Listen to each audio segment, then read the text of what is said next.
Hello and welcome to Fenway Park for Small School Saturday. This is the 45th Secretaries Cup. We've got the U.S. Coast Guard Academy, U.S. Merchant Marine Academy in a groundbreaking day for small school football and I think for college football in general, fellas. This is going to be an incredible show, a first among many different aspects of the show. I can't even see Cade at the end of the desk because we have got some hardware here on the show. This is the coveted Secretaries Cup that both the Coast Guard and Merchant Marine Academies will play for today. We've got an incredible show planned for you guys. I cannot wait to get going on this one. But fellas, let's introduce the crew. A man all the way on my left, your right, a man who shares my last name, but not my face, thankfully. It's Cade Manzo. What's up, buddy? Dude, I mean, I've been a fan the moment I walked in here this morning. I just got a picture with what is that, 4 World Series championship trophies. I mean, now we just have a great show and then an absolute banger of a football game after, too. I mean, how blessed are we? We certainly do. In between the Manzo sandwich, as always, Seth Howard. What's up, buddy? Man, before I say a single word about sports or football today, I just want to say thank you to both of these service academies and every single man and woman that serve our country or have served our country. Absolutely. It is because of you that allow idiots like us to be at Fenway Park and talk in front of a microphone. So thank you to every single man and woman that is serving or has served our country. Seriously. Absolutely. Not a more fitting time to do that. You know, we should honestly lead every show with that message, to be honest with you. Guys, what makes this a very interesting day and afternoon here, these are the only 2 federal service academies that compete in Division III athletics. You know the big ones, Army, Navy, Air Force, come to mind immediately. What about the Secretaries Cup? This matchup has been one that has been known as the, quote, little Army-Navy game. There's nothing little about this matchup anymore. No. We're in Fenway Park talking about it. Jimmy, you excited for this one? Oh, I'm fired up as always. You guys know how I roll. Let's do this, man. I love it. Massive thank you to the Coast Guard Academy and the Merchant Marine Academy for funding this trip and helping them get us out here to Fenway. A huge thanks to everyone involved in this operation. It's already been a lot of moving parts. We've got a lot more coming up in this show. It's going to be an awesome event. We are live in the outfield from Fenway Park in front of the Green Monster. Fellas, we got a Coast Guard helicopter right next to us right now. They brought this thing in. We saw them bring it in this morning, flew this thing in and landed it right smack dab in the middle of the outfield. How about these guys? Let's hear it for the guys that landed this thing in front of the Green Monster. Let's go. Incredible. And as we swivel around the sky cam here from Small School Saturday, you can see this is, in fact, not a green screen, folks. We are in the outfield of Fenway Park, typically the home of the Red Sox. Tonight, though, playing host to the Cadets and the Midshipmen. This is going to be an awesome environment and atmosphere, boys.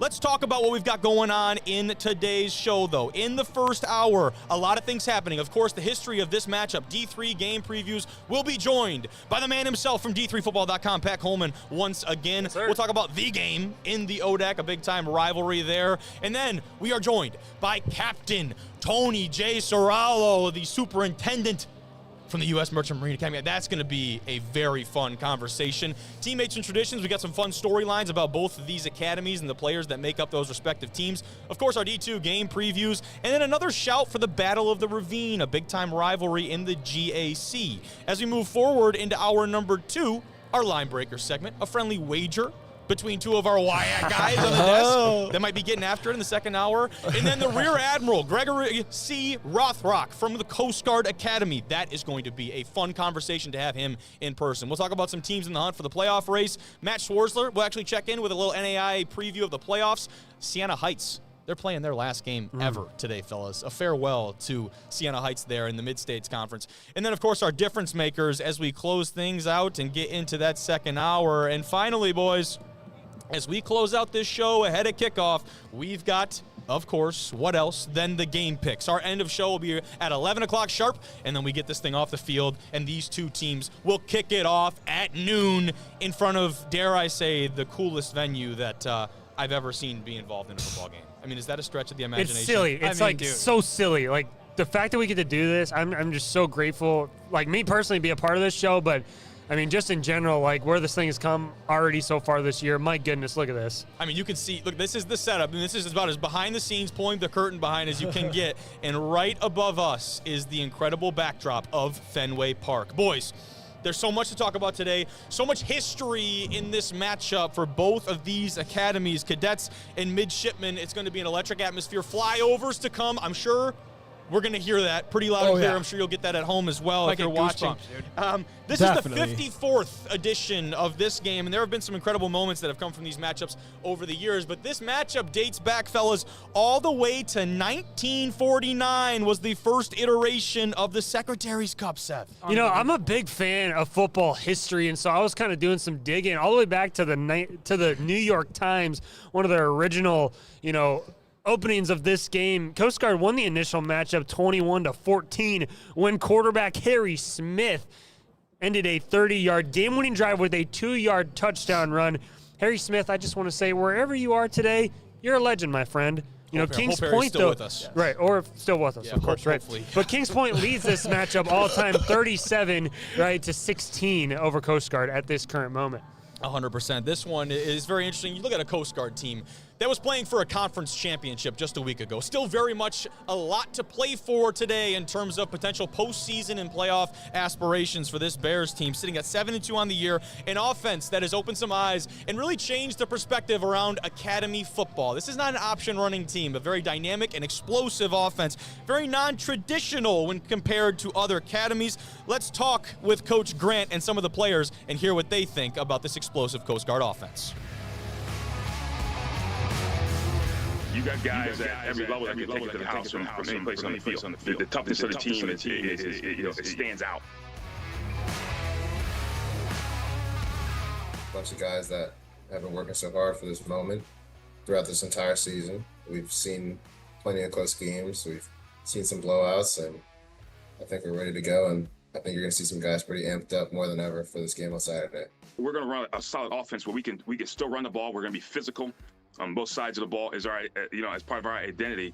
And actually, from an offensive standpoint, we're going to put up a lot of points. It takes a special kid. You got to love the game because you sacrifice time at a place like this where that is a valuable asset. No matter where we are, what we got going on, we're just going to play. There's so much stuff going on, especially at the Service Academy, that once we get on the field, nothing else matters besides that big skin in that field, pretty much. It's going to be tough, and we got to get out of the mud, so I wouldn't want any of the wins, to be honest with you. Getting it out of the mud. Coast Guard, they would not have it any other way, fellas. And I know this is going to be an exciting matchup. On the other side of things, though, this Kings Point team, that is to say Merchant Marine, where this squad hails from, they're 6-2. They've proven to be a real threat inside of the NUMAC, played a lot of competitive football. And for a game like this, I feel like you just throw out previous records. It doesn't matter in a game like this, especially, right, it's a pick-em, like, as far as the odds goes, but it doesn't matter. Like, the spreads, all that stuff, throw that out the window for a game like this. I mean, you do whatever you got to do to win this football game, man. 100%. And I'll tell you, there's one guy I know that's going to do everything he's able to do on that Coast Guard offense. That's Brock Desta. I mean, this kid's an absolute weapon. Brooke Desta. Sorry about that. Brooke Desta. This dude's an absolute weapon, right? He's played 4 years. He has just under 3,500 career receiving yards, 28 touchdowns. So, I mean, I think he scores 2 today, gets to 30. I mean, that's an incredible career regardless of what happens today. I mean, an atmosphere like this, a big-time player like that, I know he's ready to go. The Mariners coming off a nice senior day win over WPI. Do they have some magic in the hat for this Secretaries Cup? I'm playing with a chip on my shoulder. I know all the other guys are too. We're going to go out there and we're going to do what we do, play Kings Point football. And they're just a resilient group, right? We've had some ups and downs. They've responded the way that you want a team to respond in the ups and downs moments. It's a venue that's worthy of elevating our matchup, right? It is as awesome a rivalry as there is in college football, and I know it's small scale, but it truly is a tremendous rivalry that means the world to our alumni. It means the world to our kids. You just have to be tough to play the triple option. Like, you're getting hit every single play. Everybody on the offense has to, Coach Kick always says, put your body on the line for everybody. Like, put your body on the line for the brothers. We're just stoked to play at like a historical stadium. We literally wake up at 6:30 in the morning and we're with each other until 7:30 at night. It's a super tight group. We're all brothers here, and we just love playing football. A bunch of absolute dogs over there at Kings Point. You heard it from Seamus. I love the fact, by the way, that the coaches selected a fullback to speak for this team. That tells you everything you need to know. I talk about the non-traditional offense of this Coast Guard squad. Kings Point, Merchant Marine, they are everything that you imagine when you think of academy football. Just tough, hard-nosed, a lot of those same traits and values shared by our servicemen and women that are already starting to be here in attendance for today's matchup, guys. And I'll tell you what, I had the opportunity and chance to speak with the former head coach of Kings Point, Mike Toop. And let me tell you something. He is electric, but you could tell immediately how passionate he was about this group, this team, this matchup. And that is the one common denominator that you have found with anybody that has been involved with this game or these teams in any capacity whatsoever. Coach Toop told me quite a few things, fellas. I got some of the notes, though. He said that going to Kings Point was, quote, the best decision I ever made. This is a guy that was previously committed to the Naval Academy and flipped his commitment to come play for Merchant Marine. And a third of his players at Merchant Marine actually that he coached went into active duty upon graduation, a number of which actually went into the Coast Guard. And that is what's very interesting about these schools. We start to learn more and unravel. Kings Point, this Merchant Marine squad, that is the only branch, the only academy, so to speak, that can go out and enlist and become an active duty of any branch of our military, whether it is into the Army, into the Navy, Air Force, Coast Guard, otherwise. This is such a multifaceted academy and team, and it's full of very, very special individuals. The last thing he told me, guys, is that he never lost a Coast Guard. You got to bring it up. You got to bring that up. He closed out our conversation with that. I thought that was very fitting, but he also said, these guys, they might hate each other for 60 minutes. Hell, it might be a whole year they might hate each other. But the shared passion and the shared desire to serve something greater is something that binds all of these cadets and midshipmen here today, and that's something that will not be lost on any of us. Very excited to continue talking about these teams, guys. But this is not the only D3 football game today. We've got quite a bit more coming up. And with that being said, we're going to kick things off, and we've got a special guest we'd like to welcome onto the set here from D3Football.com as he makes his way over. We've got Pat Coleman not making his debut, but making his reappearance on the set. Yeah, we got to get this trophy down. Great having you on, Pat. Allie, could we get some hands here with the trophy? This Secretaries Cup is an absolute unit, but we want to make sure that it does not cover Pat for the duration of the conversation. Be very careful with that hardware right there. Yes. Excellent. That is absolutely good squatting form right there. Attaboy, Great Cade. squat form Thank right you, there. Cade. That is incredible, Anybody Pat. was Thank you. Thank you for joining us, Pat. We're very excited to have you back, my friend. I'm just one person. I'm glad to be here. I'm just, I guess I'm accustomed to speaking also for Greg from the podcast. Yes. I don't know. I told Greg at some point we certainly need to have him make an appearance as well. That might be a little bit more of an out west trip. We'll see. But today we've got a lot more D3 football games to talk about. We're starting off DePaul, Wabash, the Monon Bell. This is going to be a big-time matchup. Seth, start us off, man. What can you tell us? And actually, before you say that, I wanted to play the video because some of the historic footage, Will, Oh, man. Look at that. I love this. This is football history, man. But here's what I'll say about this game, man. The train This in the is background. the 131st playing of this historic game. The NCAC has turned out to be a really competitive league this year, especially with the addition of John Carroll and the consistency of Wabash and, of course, DePaul this season. This game means a lot to a lot of different people from Greencastle, Indiana, Crawfordsville, Indiana. DePaul is 8-1. They got a really good chance to win this game, get into the dance. But, man, what a historic game. Coach Walker, I'm very familiar with, obviously. He coached at DePaul for a long time. We used to watch reruns of the 2008 Monon Bell game over and over and over again. I'm like, dude, I'm just trying to watch some film. But what a historical game, man. Jimmy, tell me about Wabash. So the Little Giants coming in 8-1 and control their own destiny. If they win this one, they're in. Plain and simple, getting it done. Brand Campbell has had an excellent season, coming in with 1,900 passing yards, 20 touchdowns through the air, and also 266 on the ground and 6 touchdowns as well. Huge win over Wittenberg last week, 28-21. The offense has been absolutely stellar with 420 yards a game. They're also 34 for 40 in the red zone, so they get down there, they capitalize. Defensively, they're also at their best on third down, and they've been having a heck of a season on defense as well. They certainly have, and I believe you have something that none of us have been able to experience, seeing this in person. What can you tell me about that atmosphere and environment, man? That's one of the craziest atmospheres in Division III, frankly. You pack 8,000 to 10,000 people in there. I would love to see the Monon Bell open themselves up to something bigger like this. Okay. Go Absolutely. to, something in Indianapolis would be awesome. Lucas Oil. That might be big, but, even a larger Bloomington, stadium. even University of Indiana, right? Yeah, exactly. Something like that. I think there's a lot of opportunities there, but these guys just get at it, right? And we see it, for example, on our message board for years and years and years. There's someone who will come on. He only comes on like a week before the Bell game. That's awesome. Drops his knowledge, shall we say, and then you don't see him again for another 51 weeks. But I love that. it's an incredible rivalry. I've only seen it from at DePaul, so someday I will get back to Wabash to see it also. But an amazing experience. It certainly is. John Carroll, man, they have gone into that conference and just upended it, right? Do you feel, obviously, these teams have both taken care of business outside of that game. It does not really get the sense of diminishing the rivalry, although usually there are some conference title implications on the line. Yeah, there often are, and of course for a long time they were in separate conferences. Yes. But they've been in the NCAC together for quite some time at this point.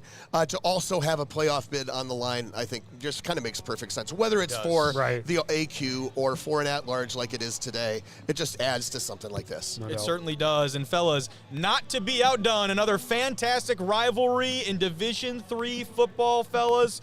The Corsica Jug. Cortland taking on Ithaca at noon today. This is a big-time matchup that, how do you put this one into words? I actually did get to see this one in person. I was there in MetLife for the attendance-breaking game of this one, and now obviously the recent news that they're going back to Yankee Stadium next fall is one that is incredibly exciting. This one, where to start, Jimmy? What can you tell me about this Red Dragons team? So I'll tell you what, they are dominating their opponents this year, coming in at 8-1, undefeated in conference play at 7-0 as well. They're outscoring their opponents on average 41-11 per game, so they're winning a lot of these ball games very convincingly. 400 yards a game on offense. This team is also running the ball really effectively with 6 yards a carry on the ground, good enough for 231 yards a game. And also, the boys up front, that front seven, they know how to get after the quarterback. 20 sacks on the year.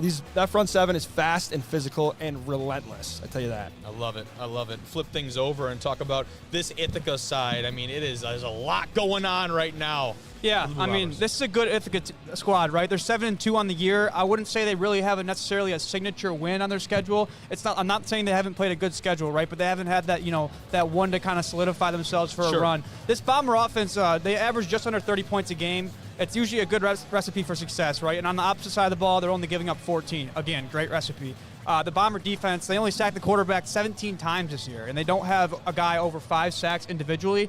They're going to have to get Cortland's quarterback today to cause some havoc in that offensive backfield. And this one's at Butterfield. That's going to be an incredible atmosphere. Obviously, I've been there in person looking over Lake Cayuga, I do believe. One of the most scenic backdrops in all of, I think, college football. Yeah, really, really good. I agree. It's one of the best places to go see a game. Also, by the way, these two campuses, if you get to Coast Guard and Merchant Marines campuses, also really spectacular. Add it to the list. The Cortland thing, right? So Resigno started the season. He threw 5 picks famously in that first game against Grove City, right? But he's only thrown 5 interceptions since then. Things have really settled down, including against Brockport last week, which is usually one of the tougher defenses that you're going to face in the Empire 8. So, you're absolutely right about Ithaca not having a signature win. It's hard to look good against Johns Hopkins early in the season, right?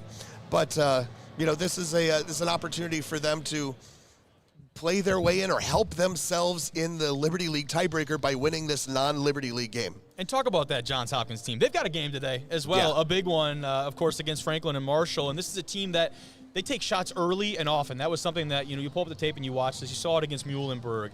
Their ability and their want to go ahead and get on top early. They've been very good about keeping their pedal on the gas, so to speak, and not letting teams come back into games. They've also actually shown the ability to come back. You go back to that Carnegie Mellon game, they've shown the ability to do both, which is obviously a great deal. Now, Drew Chair, their center, he's out for the season due to injury. That's an anchor of that offensive line that is going to be very difficult, dare I say, to not even replace, but replicate not only the skill, but also the experience at that position on the offensive line is a big thing. Offense, of course, led by Harvey Schroeder and that offensive backfield. Both of them have become mainstays, I think, in Division III football. But you talk about maybe not a statement win. This team has had more than I can count. A very tough non-conference schedule. Is this the most tested team in Division III football? I mean, that's certainly a very good possibility. I think I would also put Wheaton on that list. Wheaton played North Central and played Mount Union, right? They played number 1 and number 2. That's pretty tested. The things about Johns Hopkins that you mentioned are things that were not necessarily present in their first game of the season against John Carroll, right? They started a little slowly, then they, got out, took the lead back, and, they didn't put them away, right? Turns out John Carroll was pretty good. And also, right, Bay Harvey was in his first game coming back from injury. Yes. I think if you're, someone who's looking at that game as your judgment for what Johns Hopkins is the rest of the season, I don't know how instructive that is. That's a very good point. What about the Dips? Man, it just feels like we're talking about so many good games right now, and that's the best part of football. The best games happen at the end of the season. And this game with the Diplomats and the Jays is no different. Everyone and their mom is probably going to go pick the Blue Jays, of course, right? But what the Diplomats have been able to do on defense is really spectacular. They do a lot on defense. They throw a lot at teams, zone pressures, a bunch of different junky fronts. And if they're going to have a chance in this one, they're going to have to force some turnovers. They're going to have to play really good defense. It's a tall task against this Johns Hopkins team, but certainly I don't think you should necessarily count them out just yet. If they can get that defense together, we'll see, man. Let's go over to the ARC, Seth, a favorite of yours, of course, in the Arco, taking on Central. The Dutch right now, 8-1 on the year, only loss coming to, of course, a very good Wartburg squad. Their quarterback, Hunter Hoffman, he's thrown for almost 2,000 yards, 15 touchdowns. All that to say, he's done for the year. That's a really tough loss for this team. I mean, seriously, you lose a quarterback of that stature and caliber. These two teams leading the ARC in total offensive output. Not to say there's the most explosive offenses in the ARC, but still, they're leading the charge inside of conference play. Their linebacker, Cole Clark, he leads this defense, 80 tackles on the year, running back. Jace Grunder, can he carry the torch offensively out of that backfield? 850 yards, 9 touchdowns on the year, Seth. Co is a really interesting team to me at this point in the season because after that first loss against River Falls, they had such a high output against a really good team who's now 4th in the country, right? According to D3Football.com, I believe. Of course, shout out. Shout out. And, thank you. Those two top 5 losses look really good for them right now, especially those being 2 really tight losses. And I think this Co team is very, very good. Now, Pella is a tough place to play, but I think what Coach Staker has done with that team, these guys, man, they've been able to play any type of game necessary. Low-scoring game, high-scoring game, doesn't really matter to them. I think Brady Kelly has made himself a point to be the American Rivers Conference Player of the Year, I think. And I think there's a chance this one gets ugly, fellas.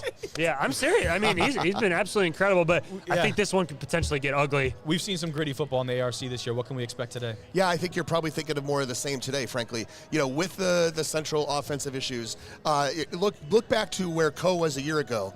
Co struggling quarterback-wise also last year, right? Yeah. And going through 2 or 3 different guys, just trying to find anybody who could get them to like 14 points a game, right? They really, really struggled offensively. Senior-led defense. I think they had 11 seniors playing on that defense a year ago, I believe. Yeah. So I do expect a really what we would call like a Big Ten game, right? Yeah, I love that. Like a Midwest game. Yeah, exactly, like 13-10 or 10-7, that's something like that. That's football. And both of these teams have got to be motivated, but for Co, it's like it's their only chance to get in the playoffs. Absolutely. And they've been there before, and maybe they've felt like they might have underachieved in the playoffs in the past and need to rectify that this year. People checking in from Michigan, Ohio, Florida, amongst others. Thank you so much for tuning into Small School Saturday here as we quickly, boys, go through our last D3 preview. Curry taking on Endicott for a conference championship. Cade, give me the quick cliff notes on this Curry squad. Yeah, so 8-1 on the year, right? And funny enough, their only loss is coming to this Coast Guard squad. So that kind of speaks volumes to how this team has been playing all year. You say it week in and week out, right? You can't lose the game before it starts. You're a 21-point favorite. The mindset can't change, right? You got to go in there thinking the game's 0-0 the entire game until the last second ticks off the clock. Little comparison for my football nerds here. This game gives off the most Ashton Genty Boise State versus Penn State in the college football playoff. Right? It's like a challenge to go. How far can I go without talking about Monty Quinn? But there you go. You did it. Ashton Genty in this scenario being the man who has shattered NCAA records this year, senior running back Monty Quinn. I mean, this guy's literally a video game player. He's rushed for over 2,000 yards and he has 26 touchdowns and 2,000 yards, guys. I think I could go sim a Madden franchise right now. I could play every game and not get that. Jimmy, how do they stop him? I tell you that it's not going to be easy to do. I tell you what, it helps out a defense to stop Monty Quinn if you're going to put up 60 points a game. The last 3 weeks, Endicott has scored 56, 69, and 63. So that offense is quite explosive. Monty Quinn's going to have a heck of a game, score a lot of touchdowns to keep up with that Endicott Break his own offense. record.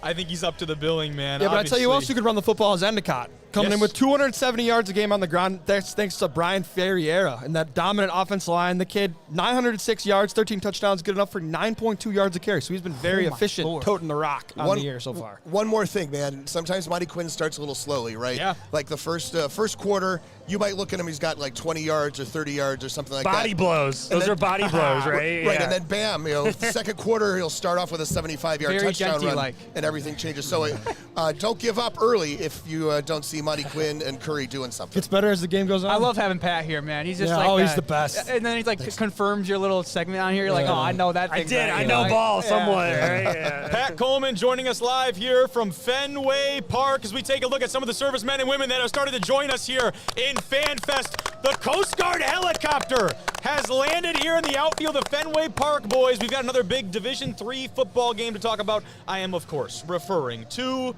what shall just be known as the game in the ODAC, the 130th edition of such. Hampton-Sydney, Randolph-Macon. This dates back to 1893 RMC. They've won the last 11. You can stream it on Flow College, 1 o'clock Eastern today in Ashland, Virginia. Pat, what do we need to know about this matchup? Well, this is a grudge match for so many people, for so many generations, frankly. Longtime contributor to D3Football.com, Keith McMillan played safety at Randolph-Macon, and I went to a school that was in the ODAC for a while, so I've seen so much Hampton-Sydney and Randolph-Macon in my life. It's a little disappointing. Obviously, Hampton-Sydney wasn't able to win last week against Bridgewater. That would make this a pure head-to-head matchup for the conference automatic bid. Hampton-Sydney is as good as it has been in several years.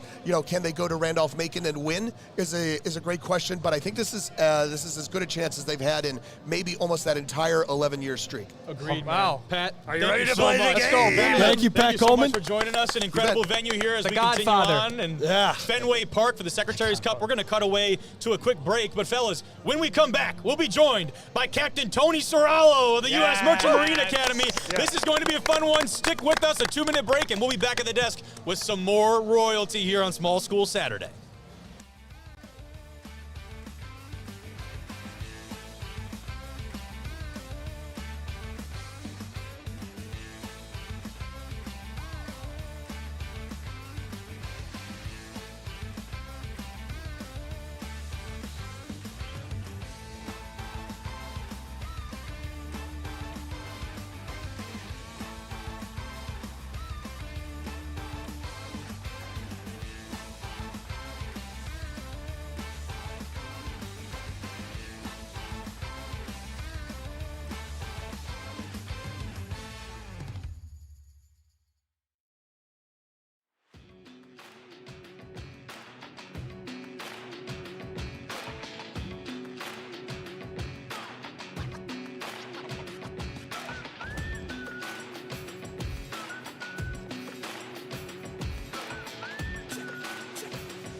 And we are back checking in from Fenway Park ahead of the Secretaries Cup. Joining me at the desk now, an incredible figure. He's the superintendent of the United States Merchant Marine Academy. He served 34 years in the Coast Guard. Thank you very much for your service, sir. It's Long Island native, Captain Tony Ceraolo. Thanks for having me on, fellas. I really appreciate it. You are the absolute man. We are so pumped to have the privilege of having you at the desk today. This is such a unique and exciting deal, man. What's the excitement level for today? Huge, through the roof. The regiment is ready to go. Yes. They're very excited. They should be arriving in a couple of minutes. Okay. Oh, let's go. So we are completely pumped. I know our team is very excited, and we're looking forward to a great game today. I love it, man. I love it. So I did see that you threw out the first pitch at a Red Sox game. I got a question for you. Was it a strike? It was close to the corner of the plate. That's how I'm going to put it. Just a bit outside. Just a bit. That's a good awesome. thing. Look It's at that. Yeah, there we go. We got the There we photos go, there right from the there, first yeah. pitch. It's a good thing we haven't introduced maybe the robot, that ABS system, right? We got a couple of guys maybe calling for a check on that call, man. What an incredible experience, though. And obviously this position, you've helped to elevate not only the academy, but of course, in such a small scale, but the football teams, what they do here. It's a big piece of it. Obviously, it's everything for the small school football community, but for you guys, it's just another piece of what makes being at the academy so special. I think that's what's really neat about it. But talk about this matchup. What does this mean for both academies, especially, of course, for the Mariners? So I would offer this is more than just a rivalry. Okay. This game. This is an opportunity to really showcase the outstanding young Americans who've chosen a life of service. Absolutely. Right? You know, whether they're going to be defending our shores, right after graduation, and whether that's going to be as a member of one of the 6 branches of the armed forces, as a strategic sea lift officer, maybe supporting our armed forces, or moving commerce that runs this country. Yeah. These kids are extraordinary, and they are really unique in that regard, and it's really cool that they get this opportunity to play at such an iconic venue. It definitely is. Now, you talk about that iconic venue, of course, Fenway Park. What was the most surprising or difficult piece of setting up an event of this stature in this place? So there's a lot of logistics that go into playing this game, and the Coast Guard Academy has really worked well with us as we've been planning this event. It was kind of a hurdle to get all of the regiment here, but they are on a bunch of buses. They left early this morning, but they're going to be raring to go. That's going to be awesome, man. That's going to be incredible. Seth, you got something? Yeah, as the superintendent of the Merchant Marine Academy, what's your day-to-day look like in supporting these young midshipmen? So it's a lot of juggling. I would call multiple chainsaws at once. Yeah. Oh my God. But it's really exciting. Yeah. So it's events with the regiment. It's meeting with the commandant and midshipmen to talk about the daily functioning of the regiment and how it's going. It's meeting with our acting provost to talk about faculty and hires that we're making. It's doing the budget day to day. Right. So there's a lot that goes into it, and it's setting policy and making decisions pretty much all day long. Obviously, the student-athlete experience at the academies is very different from any other college in the United States, or anywhere, to be honest, for that matter. What is one of those things, if you had to pick one, that might be, the public may be totally oblivious to from the outside, or could be a very big kind of adjustment period for the underclassmen coming into those roles in the day-to-day of those midshipmen? So when they arrive, it's kind of a culture shock for them. Absolutely, I believe it. But it's a leadership laboratory also for our upperclassmen, right? So they are learning how to become leaders, learning what's effective. I like that And phrase. so they work really hard, and they take it very seriously to indoctrinate our midshipmen. When we start school in July, so we take 160 credits to graduate from the Merchant Marine Academy. So school starts in the middle of July. It runs through on trimesters. Yes. And it is a challenging curriculum.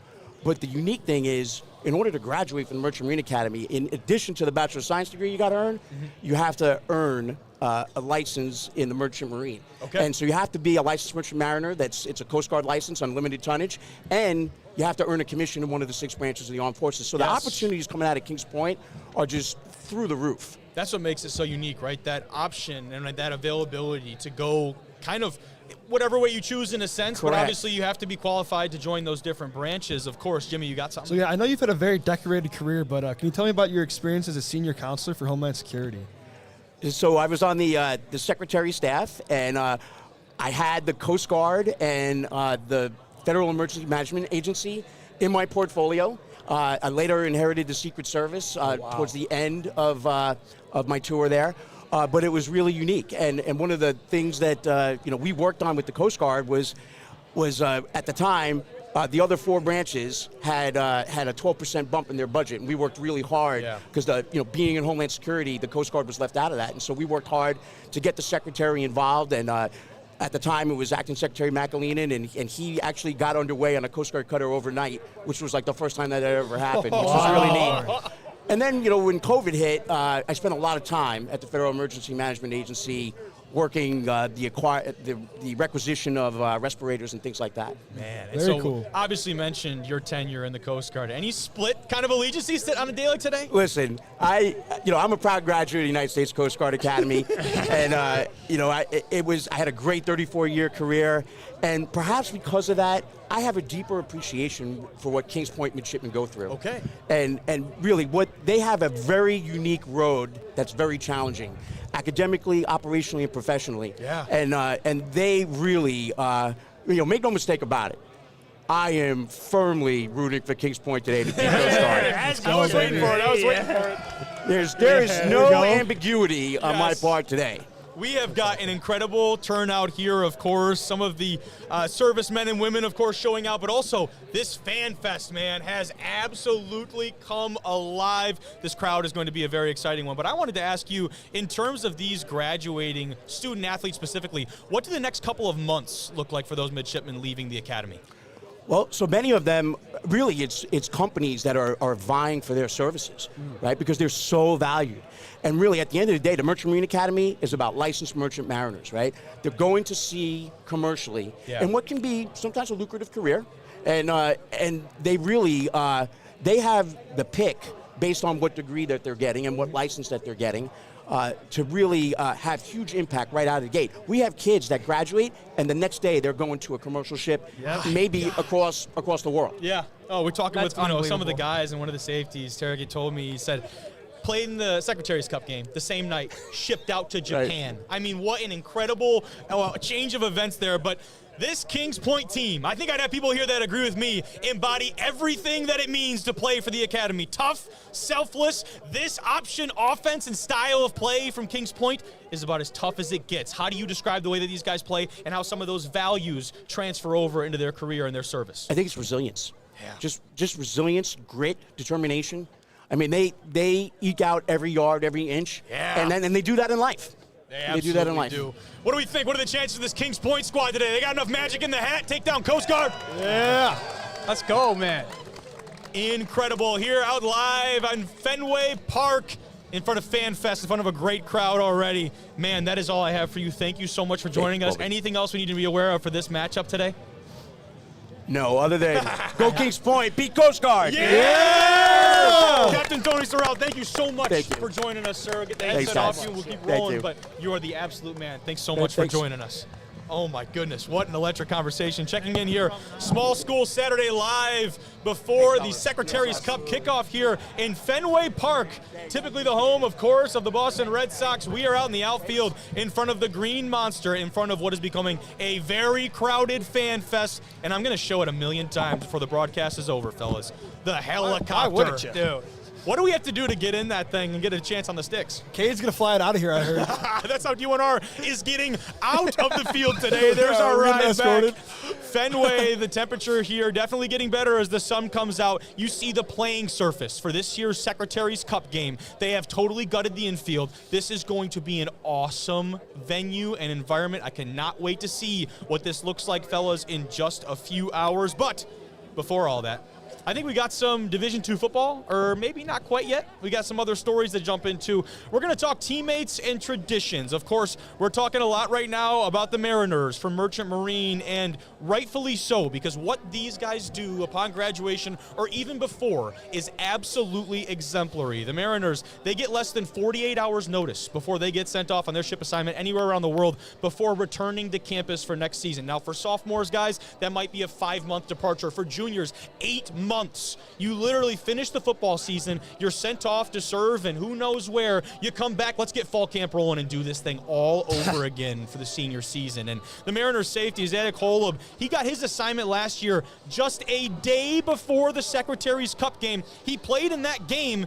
After finishing that game, went to the airport and was shipped out to Japan, where he started a 4-month assignment with multiple stops in both Korea and Guam, amongst other places, fellas. He said it was an incredible experience, a very steep learning curve, but that he gained so much through those trials and tribulations. And again, just another culture shock and things that these people go for. All sophomores in this team will embark on a similar journey very soon. Following this game, the juniors will spend 8 months at sea before finally reporting back just in time for fall camp of their senior season. Yeah. It's incredible. Yeah. Unreal. I was just going to say, I have nothing really crazy to say other than the fact that this game is so awesome because it's such an emotional game. And I think that's why it lives up to the hype so much, and it's much more than football, like the captain just said on here, and I think his words are super powerful.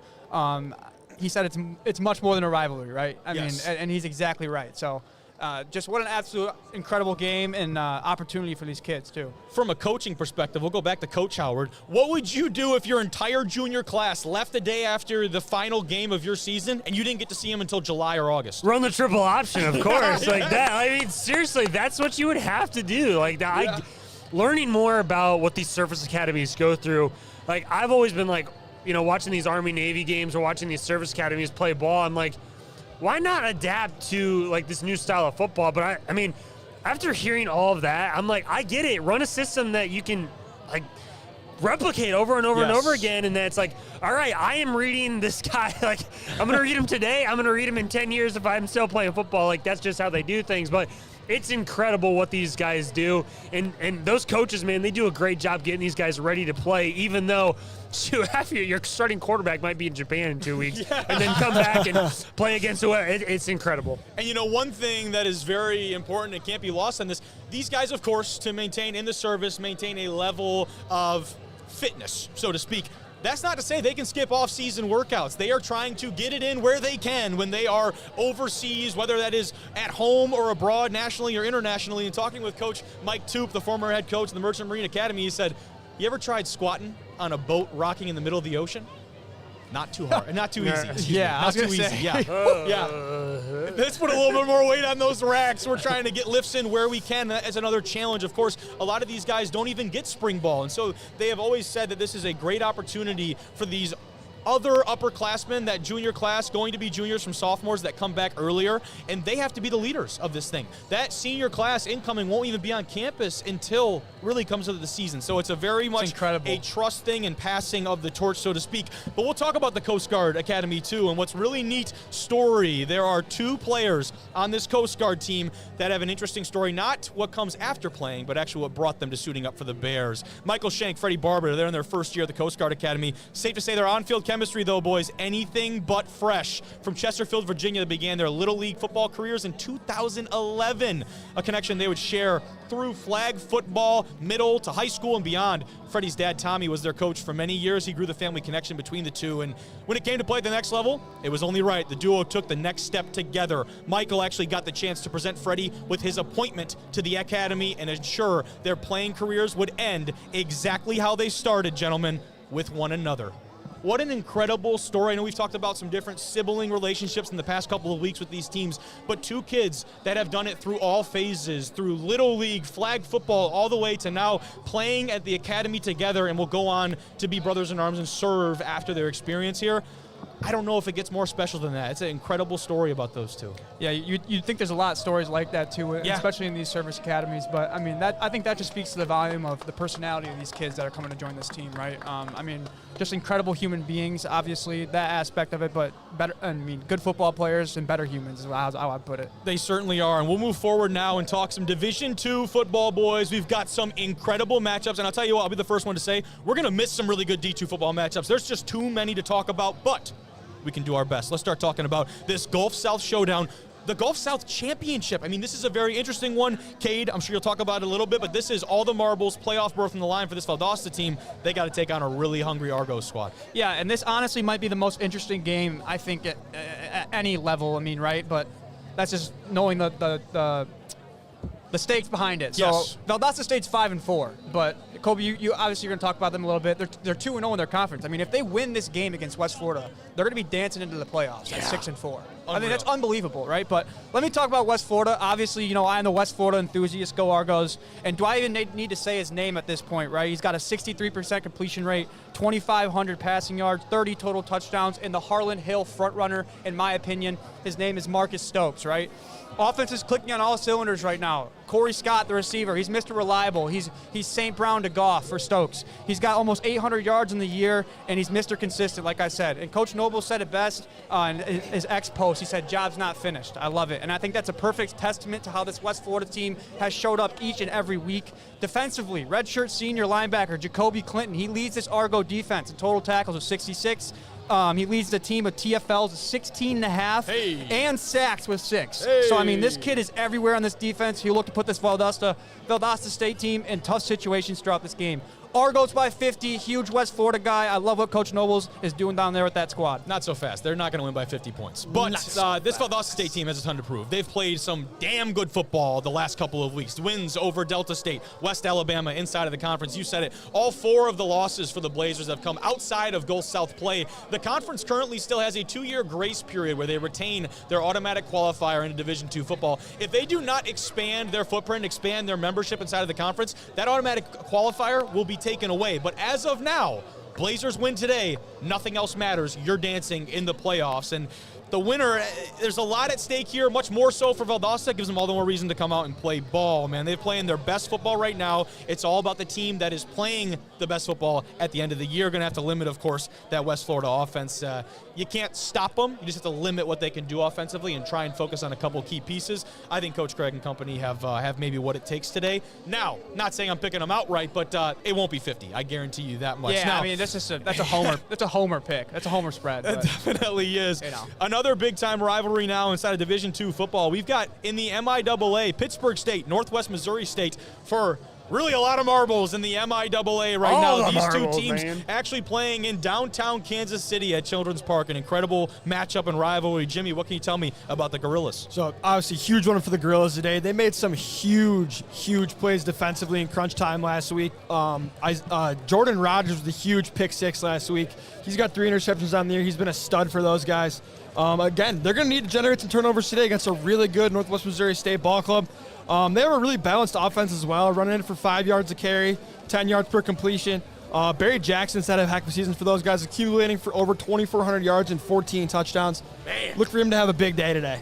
Absolutely. Flip the script. Tell me about Northwest Mo. Yeah, Coach Mack has got these guys ready to play, man. They're back where they need to be in the MIAA. 9-1 on the season. Perfect so far in conference play. I love what Chris Runke has done so far as the starting quarterback, playing really efficiently, doing whatever his coaches ask him to do.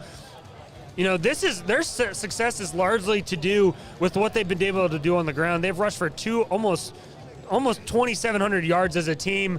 They've been able to stop the run as well, playing really effectively, which is a huge reason why they're in the driver's seat.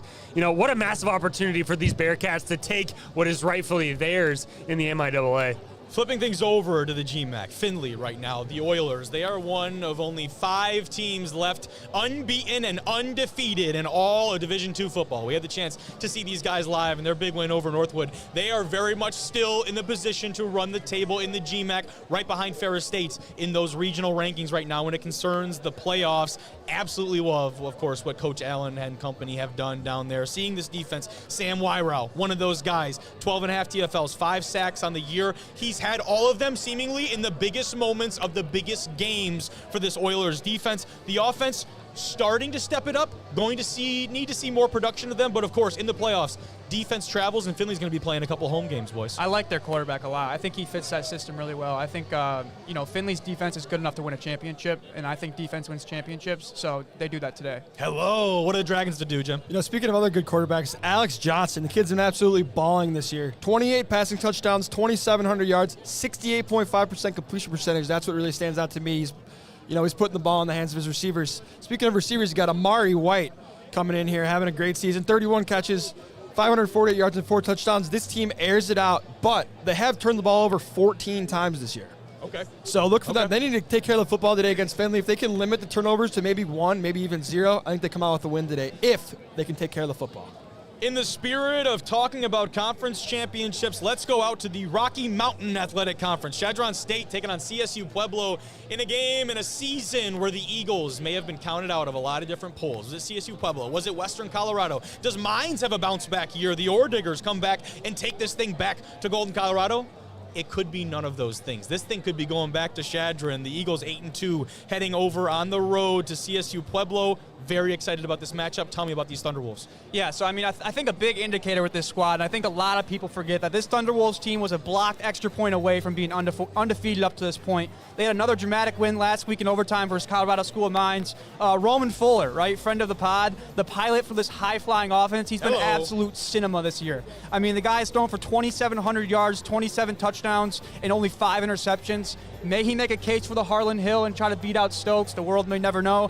The world will know in a couple weeks. But the win 2 weeks ago against a very good Western Colorado squad, I think, solidified this team into making a run. They were down 2 scores at half and came back and won in regulation. And I think that speaks to the coaching, the way they practice, and the practice, and the leadership among their players. But how about those Eagles, man? I'll let you finish your thought. Go ahead. I was just going to say, on the defensive side of the ball, this Pueblo squad is led by Bryson Torrey. He leads the team in tackles, 3 picks, 3 TFLs, 2 sacks. Type of guy every defensive coordinator wants to have in the heart of their defense. Chadron, they started the year 0-2, Chadron State. They have won their last 8, gentlemen. They are absolutely on a roll, one of the hottest teams in all of Division II football right now. Of course, both quarterbacks have graced us on the podcast. Aiden Thompson led this offense, throwing almost 1,300 yards, 18 tuds in the year. It's a 3-8 ball club. Just a year ago. The turnaround we've seen in that time to compete for a conference title in a conference that, let's be honest, we did not expect them to be at the top of this league. I don't think many people did. They have proven themselves week in and week out. 2-7 in the RMAC last year. That speaks volumes about Jay Long and his staff developing talent in a very competitive way. I really like the Eagles' chances on the road this week. We shall see as it comes down to our game picks later on, fellas. Let's go now to Johnson C. Smith, Virginia Union, another big-time matchup, and actually a rematch from previously in 2025. I mean, what a season for this Golden Bulls team. Today ends a 53-year drought between CIAA title game appearances. Head ball coach Maurice Flowers has been building this program since 2022 and has finally earned that opportunity to kick the ball off in a championship game. And not only that, this is the Golden Bulls' best record since 1975, fellas. Wow. It sure has helped having senior quarterback Kelvin Durham having an incredible season, also kicking off in Durham, North Carolina as well. Shout out to that. His offensive unit has been the second best offense when it comes to scoring in the conferences and throwing for more yards than anyone in the CIAA, other than one other quarterback in this matchup. Kobe? Yeah, certainly the case. And you look at these 2 conferences, if we zoom out a little bit in this picture, the SIAC, the CIAA, 2 conferences that have struggled to make it to the dance. This year, that is not the case. These teams are just at the forefront of many inside of both these conferences that have made their claim on the national stage. We're going to have some really good representation from both these conferences. This is kind of just like a little bit of a preview, a little bit of a taste of what we can come to expect come playoff time. Now, what I will tell you about this Virginia Union squad, offensively, they got some things rolling, man. And 28-10 was the score earlier in the regular season where they beat this JCSU team, and they're going to keep this thing rolling, so to speak, and that would be what they'd like to do. You can't talk about this team like you talked about earlier with Monty Quinn. Curtis Allen. That's the guy that gets things done. You talk about a Harlan Hill conversation. He has done it all. Over 2,000 rushing yards in the year, 27 touchdowns. He averages 8.5 yards per carry. You go from Jada Byers to Allen, there's something in the water there in Virginia Union. And, of course, give a shout-out to those guys up front, that offensive play-calling staff and coordinator. They're doing something right in the offensive run game. They're doing it better than most, if not everyone, at the Division II level. O-line has been making holes for them, obviously. Can't be not mentioned. It's been nasty to watch this offense work, boys. Very much so. Well, let's check in now. If you're just joining us live here, Small School Saturday, live from Fenway Park, boys. I'm not going to get sick of saying that, actually, at all. No. Here we get a look at the field, and we are live here in FanFest in the outfield, where it is expected, I would say, looks to be about 2,000 people, the fine folks up here in Boston from FanFest. What an incredible scene. The Coast Guard helicopter making an appearance. This outfield is absolutely packed. an incredible game coming up between the Cadets and the Midshipmen Bears and Mariners here for a noon kickoff. Boys, There's a buzz coming for sure. this There's a outfield buzz. has filled Buzz? up so quick. What are the expectations for today's matchup, guys? Dude, I just feel people just starting to swarm Yeah, to we're death. starting to feel the energy a little I think bit. I like it better than being on a stage because I feel like Oh, we right are so in it. close. We We are are right, right right in in it. Yeah, I love it. I love it. Love it, baby. This is awesome. We've talked about the uniqueness of both these academies, and it's something that honestly we've had the privilege to learn about over the course of this week, interviewing some of these coaches and players. I specifically, I just cannot imagine, going through that experience, taking an increased class load, the more academic rigor at these academies, also combine that with all the off-field duty and responsibility that is shared with all these cadets and midshipmen. What's really interesting about this, fellas, both had coaches today, whether it's coach at Merchant Marine or coach at Coast Guard, Coach Grant and Coach Kroll, respectively. Neither of them attended those individual academies. A very interesting deal and kind of a note that you would think something that, that would kind of be expected. They've both done a fantastic job in their respective positions. I'm still trying to figure out how we're going to play football in a baseball park. Dude, I wish I sent you guys a thing earlier about the Oakland Raiders way back when, and they used to play on Marshawn Lynch running on that infield, right? Bo Jackson? Yeah, dude. I had a dream. I had like a vision, I guess. And, I mean, they did an absolute wonderful job. I mean, the field couldn't look any better from our perspective. No, shout out to the grounds crew, man. Like, I mean, a lot of times they play on dirt or they play, something not an ideal surface. Looks like a fairway out here. This surface is perfect. It's an absolutely perfect football field right now. I love it. Incredible. Here's a look once again at FanFest boys. They whip the camera back around to face the actual Fenway Park here. Yeah, we got a Jabo sighting down there. Let's talk about another rivalry here in a second in Division II football. Another look at the helicopter and some fun figures coming through the outfield here at Fenway Park. Let's take a look and talk about another Division II rivalry game. We've talked about it ad nauseum, fellas, but for very good reason, boys. I am, of course, referring to the Battle of the Ravine. Henderson State, Ouachita Baptist taking place today. College game day, they snubbed them, boys. They're not going to the Battle of the Ravine. I believe they're at, Notre Dame Pit? Yeah, they're downtown Pittsburgh. Like, that's where I would go too, honestly. They made the excuse, I guess I would say, in saying that they haven't been there in 25 years, which I get, but it's a big market. It is, but this one is going to be an exciting one. Battle of the Ravine. We have 5 straight games here decided by a touchdown or less. 2025, the 98th edition of this specific rivalry, boys. The first game dates all the way back to 1895. And now, what's maybe not so fantastic about this year's matchup, it's not for a playoff berth. Neither of these teams are in contention for a GAC title. Harding obviously front and away, but I don't even believe either of these teams are in second place. I believe Drew's Wonder Boys, the Arkansas Tech squad, might be ahead of both of them. They've beaten both these teams in head-to-head. So there's not a playoff berth on the line necessarily for this. One of the coaches, I do believe it was from Ouachita, had said, this game is better than a playoff game. Is that the real deal? Is that just trying to get the boys up and excited? How do we feel about that? I mean, I certainly would be love to be playing a game next week. Come on. But, I mean, you got to get the boys going. Yeah, big game. Yeah, what is he going to say? Oh, we're not playing for a playoff game, so this game doesn't matter. Correct. No, get the boys up in that locker room any way you can, fellas. And, of course, that is a very sweet look at this rivalry. An even better look, though, perhaps, is an actual picture of how close geographically these two teams are to each other. This photo, this drone photo taken on Thursday night and posted to social media here. I believe I got it from the Ouachita Sports Digital Network. Shout out to them on X.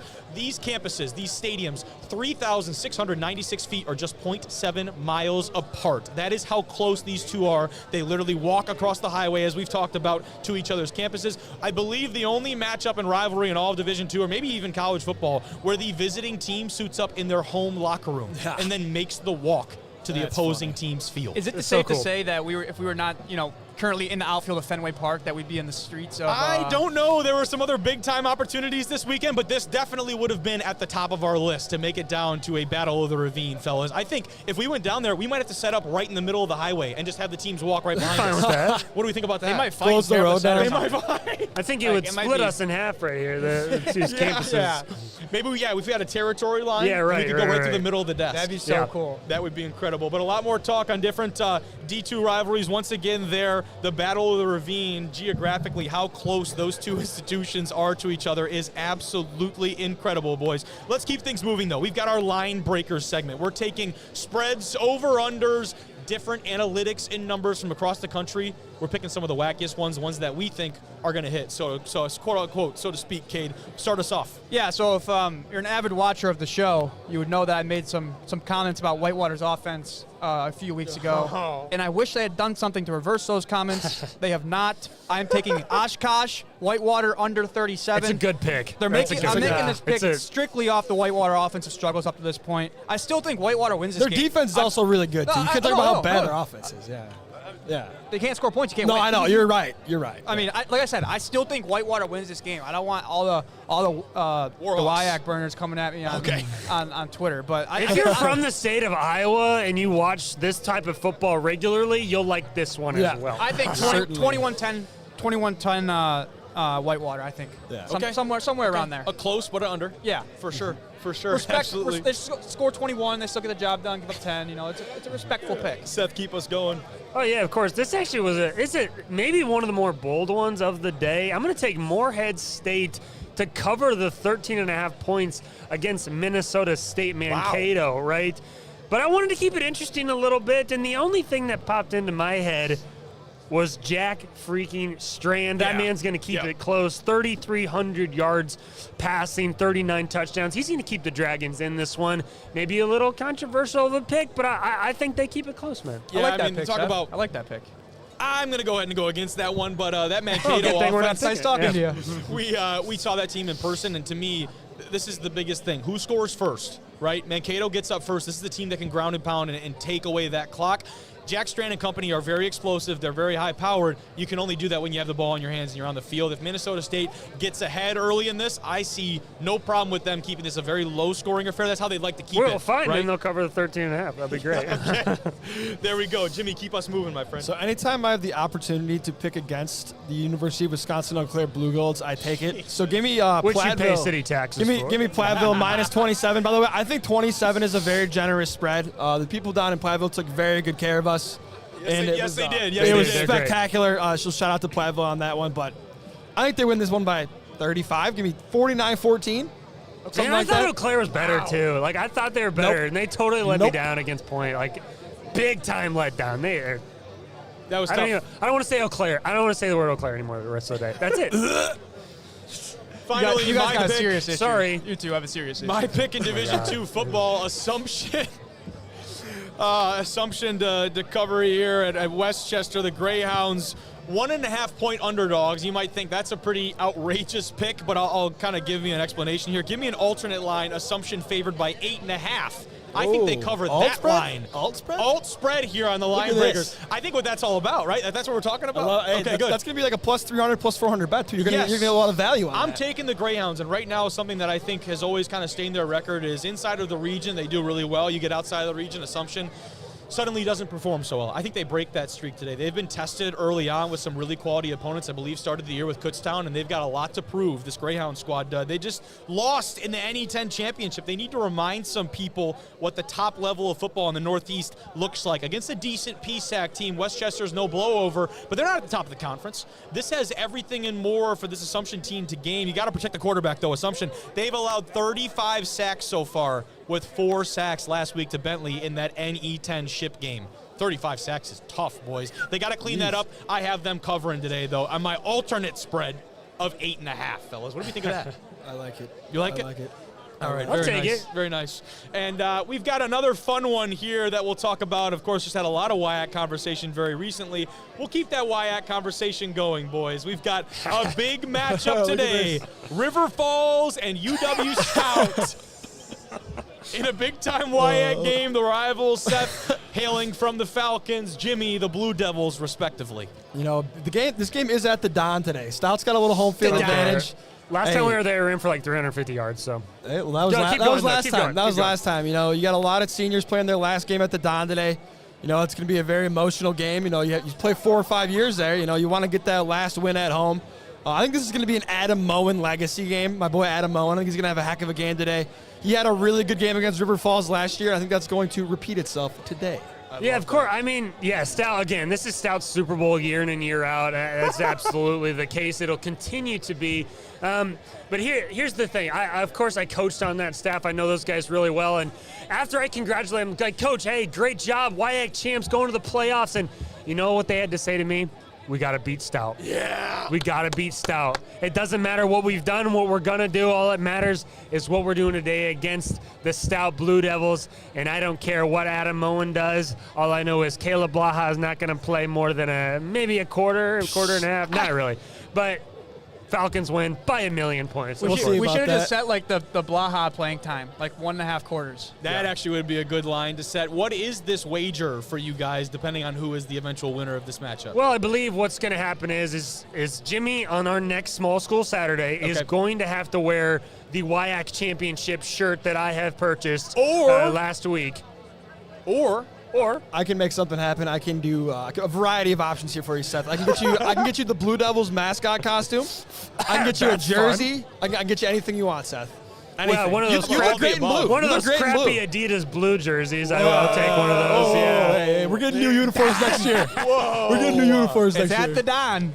It's at the Don. The A lot Don. of magic That happens at the doesn't Don, mean anything baby. to me. Hey, shout out to Coach Stutzman, by the way. He always brings the juice. We're going to need a lot of juice today for those Blue Devils. Speaking of You're gonna incredible need a lot uniforms, of Pat, juice. if you don't mind bringing over that helmet, you want to talk about an incredible combo. This Coast Guard team, thank you very much, sir, hand-delivered from the GOAT. You check out this helmet. This is the look that these cadets is will be so wearing sick, today dude. from the Coast Guard in a partnership so new uniforms with New Balance, one of the cleanest looks So in cool. all of college football. The academies, they do a lot of things right, gentlemen. The uniform combinations for games like this, Always hit. add it to the list. Look at the attention to detail, the different emblems on that new CG crest. This is a very, That's very so pretty awesome, lid, man. boys. I am going to be stoked to see a whole group of these guys come out with these new uniforms. So sick. We saw pictures of them joined with some fellow servicemen and women to reveal those uniforms on social media. It is going to be incredible to see an entire group loaded up in Yeah, these and you can unis. bet your bottom dollar there's gonna be some pads popping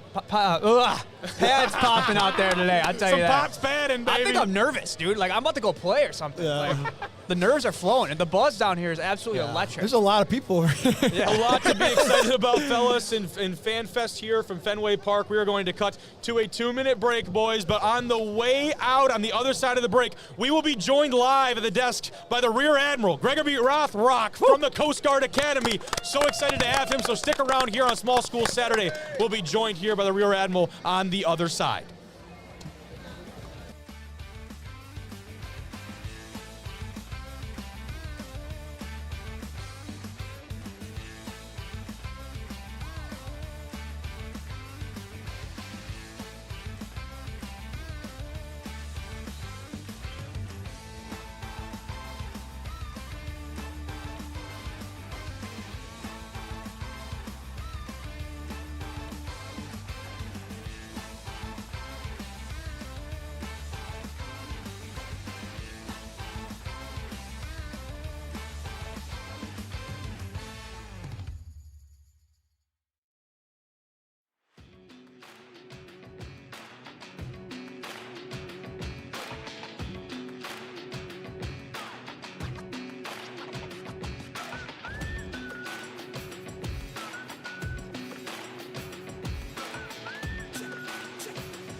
Midland, Michigan. Okay, and how big was the crowd? It was a good crowd, yeah. Not like this, though, I'll tell you what. We are joined here back, Small School Saturday live from Fenway Park ahead of the Secretaries Cup with an incredible guest. That is, of course, the 44th Superintendent of the U.S. Coast Guard Academy. Welcome to the show, Rear Admiral Gregory Rothrock. Sir. Oh, thank you so much. Thrilled to be here with you today. Such a pleasure to have you behind the desk. This turnout at FanFest is nothing short of remarkable. We talk about this game and this venue is going to be electric come game time. Little did we know the environment would be this awesome even before kickoff, man.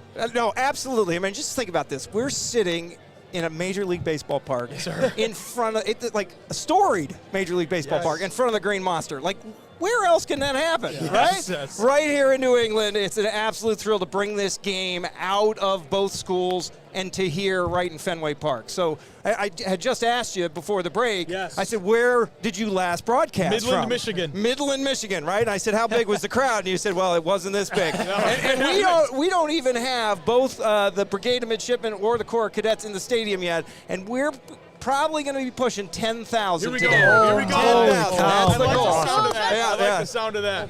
There we go. And, this is something I think with football and service, there's a lot of crossover. People love to make the analogies between both. They share a lot of values. What are some of the most notable traits that you feel that these cadets are going to exemplify here on the football field today? I really think that drive and determination, and then more importantly, that ability to serve one another. When you watch our team come out on the field today, we had a privilege yesterday. Our team practiced out at Gillette Stadium. I saw that. That was incredible. Okay, and that just goes to speak to. There was Doug Maroney was a coach for us for 1 year with our offensive line and invited the team out there. And just phenomenal opportunity. He had coached with Coast Guard for 1 year. And has kept in touch with our Coast Guard coaching staff all those years. That's the impact. That's the impact, right? Of this bond, this group, this ability of people to connect with one another, and it's about service. Yeah. And so to be able to, for Doug and the team out at Gillette to be able to contribute that to our Corps, just absolutely priceless. But it speaks to the ties that Coast Guard members at the Coast Guard Academy develop over time. And it's really about honor and respect. And so we're just thrilled to bring that game here. And there are so many different ways that people are involved with these academies, this matchup, these teams, and all of them speak with such passion about this matchup rivalry and, of course, all the things that I mentioned. We talked with Coach Hudson Dunaway earlier on the show. He's the one that really made all of this happen and had us here. His connection, he saw his brother play in this matchup. He played in it. Now he gets to coach in it. And it's such a unique deal. Everyone has that shared kind of different perspective of this game. But again, the one thing they share is that passion for talking about this matchup. And, I talked with him about what makes a great cadet football player. What is it in your eyes that makes a good and a great cadet holistically a part of this academy? So all of the cadets are truly responsible for their individual leadership development, right? Yeah. We've got a 200-week practicum of leadership development that they go through. So it is not just about the academics. It is not just about the competition on the field. Yes. It is also about their development as leaders of character. And I want to pivot back. You talked about the meaning of this competition. It's not just this competition. Our student athletes are competing across a whole range in the NUMAC against Kings Point. And I'd just like to point out to your viewers that right in front of us is the Superintendent's Trophy, which I think we've won 11 years straight. So I'm pretty excited about that. I understand we might actually be keeping that again this year. So pretty excited. The cadets are just absolutely the best part of this job, right? Yeah. To being able to interact with the cadets on a daily basis and see them and see that drive and determination of young Americans who want to serve and being able to work with each other towards common goals, it's priceless. It certainly is, man. And you once said here, the quote was, the U.S. Coast Guard Academy, I can say without hesitation, has been the most meaningful assignment of my career. Those words obviously not given lightly. What makes that statement true in your eyes?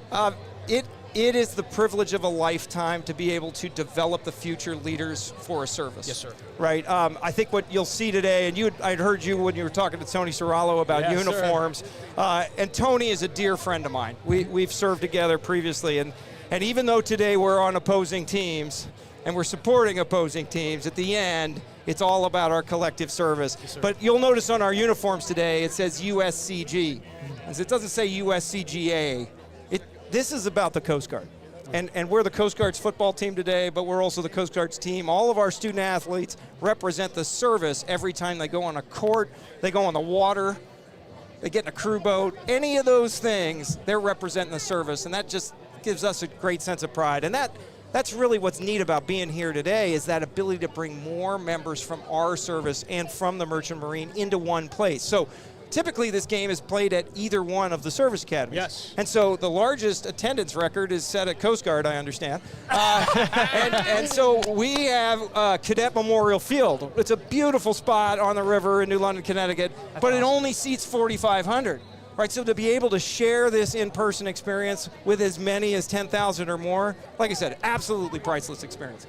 I'm ready to go. I want to put my helmet and shoulder pads on I right think, now. honestly, it speaks to the experience. We sat down on the plane yesterday, right, coming from Marquette, and a gentleman sat down next to us, and he's like, don't mean to get in your business, saw Kobe edited and whatnot, but his brother's flying up from California, right? So, I mean, it's like, that speaks to the type of relationship and the experience that these people, have at these service academies. Can you kind of just, talk about the family aspect of it and, kind of how these guys really turn into, one group as the years go on? It's really impressive.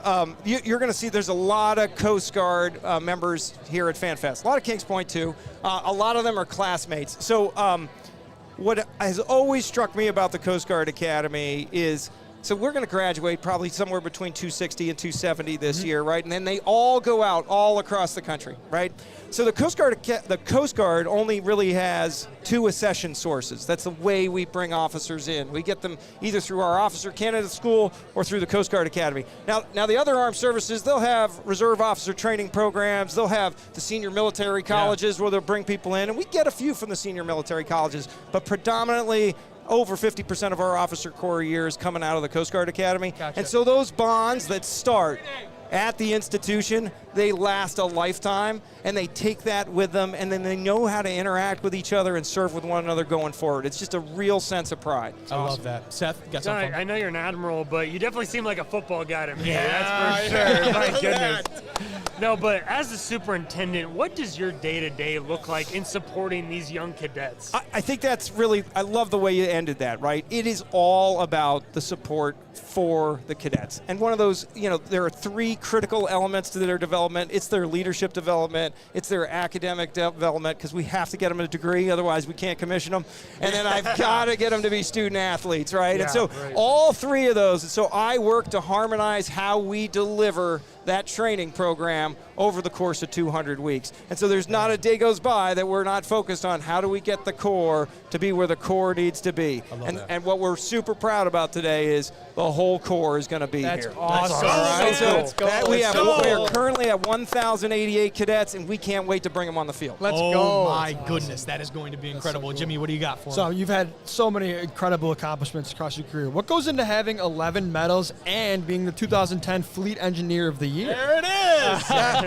I didn't know that was going to come out. No, I think one of the things that the Coast Guard Academy taught me was that if you have drive and determination, and if you stick to it, anything is possible, right? Love that. It is about accomplishment and about performance, and I think more importantly, it's never about us. I mean, those medals and accomplishments, they're important, but it was more about the ability to lead a team to accomplish a mission, right? So what we're in the midst of trying to develop these young leaders to do is to take their assigned team to accomplish an assigned mission. Now, today we gave the Corps Cadets a really simple mission. It has 3 parts. Okay? It is to demonstrate pride in the United States Coast Guard, it's to have fun, and it's to beat Kings Point. Let's go! Let's go! Come on! I love that, dude. I love that. And you had mentioned Tony Ceraolo obviously joined us earlier here at the desk, and he had talked about how, they're at Kings Point. You have these underclassmen coming, very much similar for you guys. It is a culture shock. It's such a change. They go through a lot of trials and tribulations in that first year. He used the term, and I really liked it, of a leadership laboratory for all those upperclassmen. How do you think that shapes the cadets in their maybe later years in the academy, and how they get kind of a good sandbox, so to speak, to develop some of those leadership skills early on while they're still in the academy? Well, that's exactly what all of the Armed Service, the 5 Federal Service Academies, that's what we do. Yes, sir. Right? We create a 4-year leadership laboratory where they truly can develop into leaders of character. So that's, everybody knows about West Point, everybody knows about Annapolis and the Air Force Academy, but Kings Point and us, exact same thing, right? Yes, and that right. 200 weeks, that ability to not just lead yourself and then model to others how they're supposed to lead themselves, but then to take on those leadership opportunities. And we have a staff that works with them to coach them through that. Much like Coach Grant is going to coach this team to victory today. We have a Commandant Cadet staff that their focus is ensuring that they develop their individual leadership skills for the service of others. Phenomenal. Phenomenal. Ladies and gentlemen, Rear Admiral Gregory Rothrock joining Small School Saturday Live. Thank you. Thank you so much, sir. You leave that headset, you're all set. Really appreciate you joining us, man. We are so pumped for kickoff here. You were fantastic.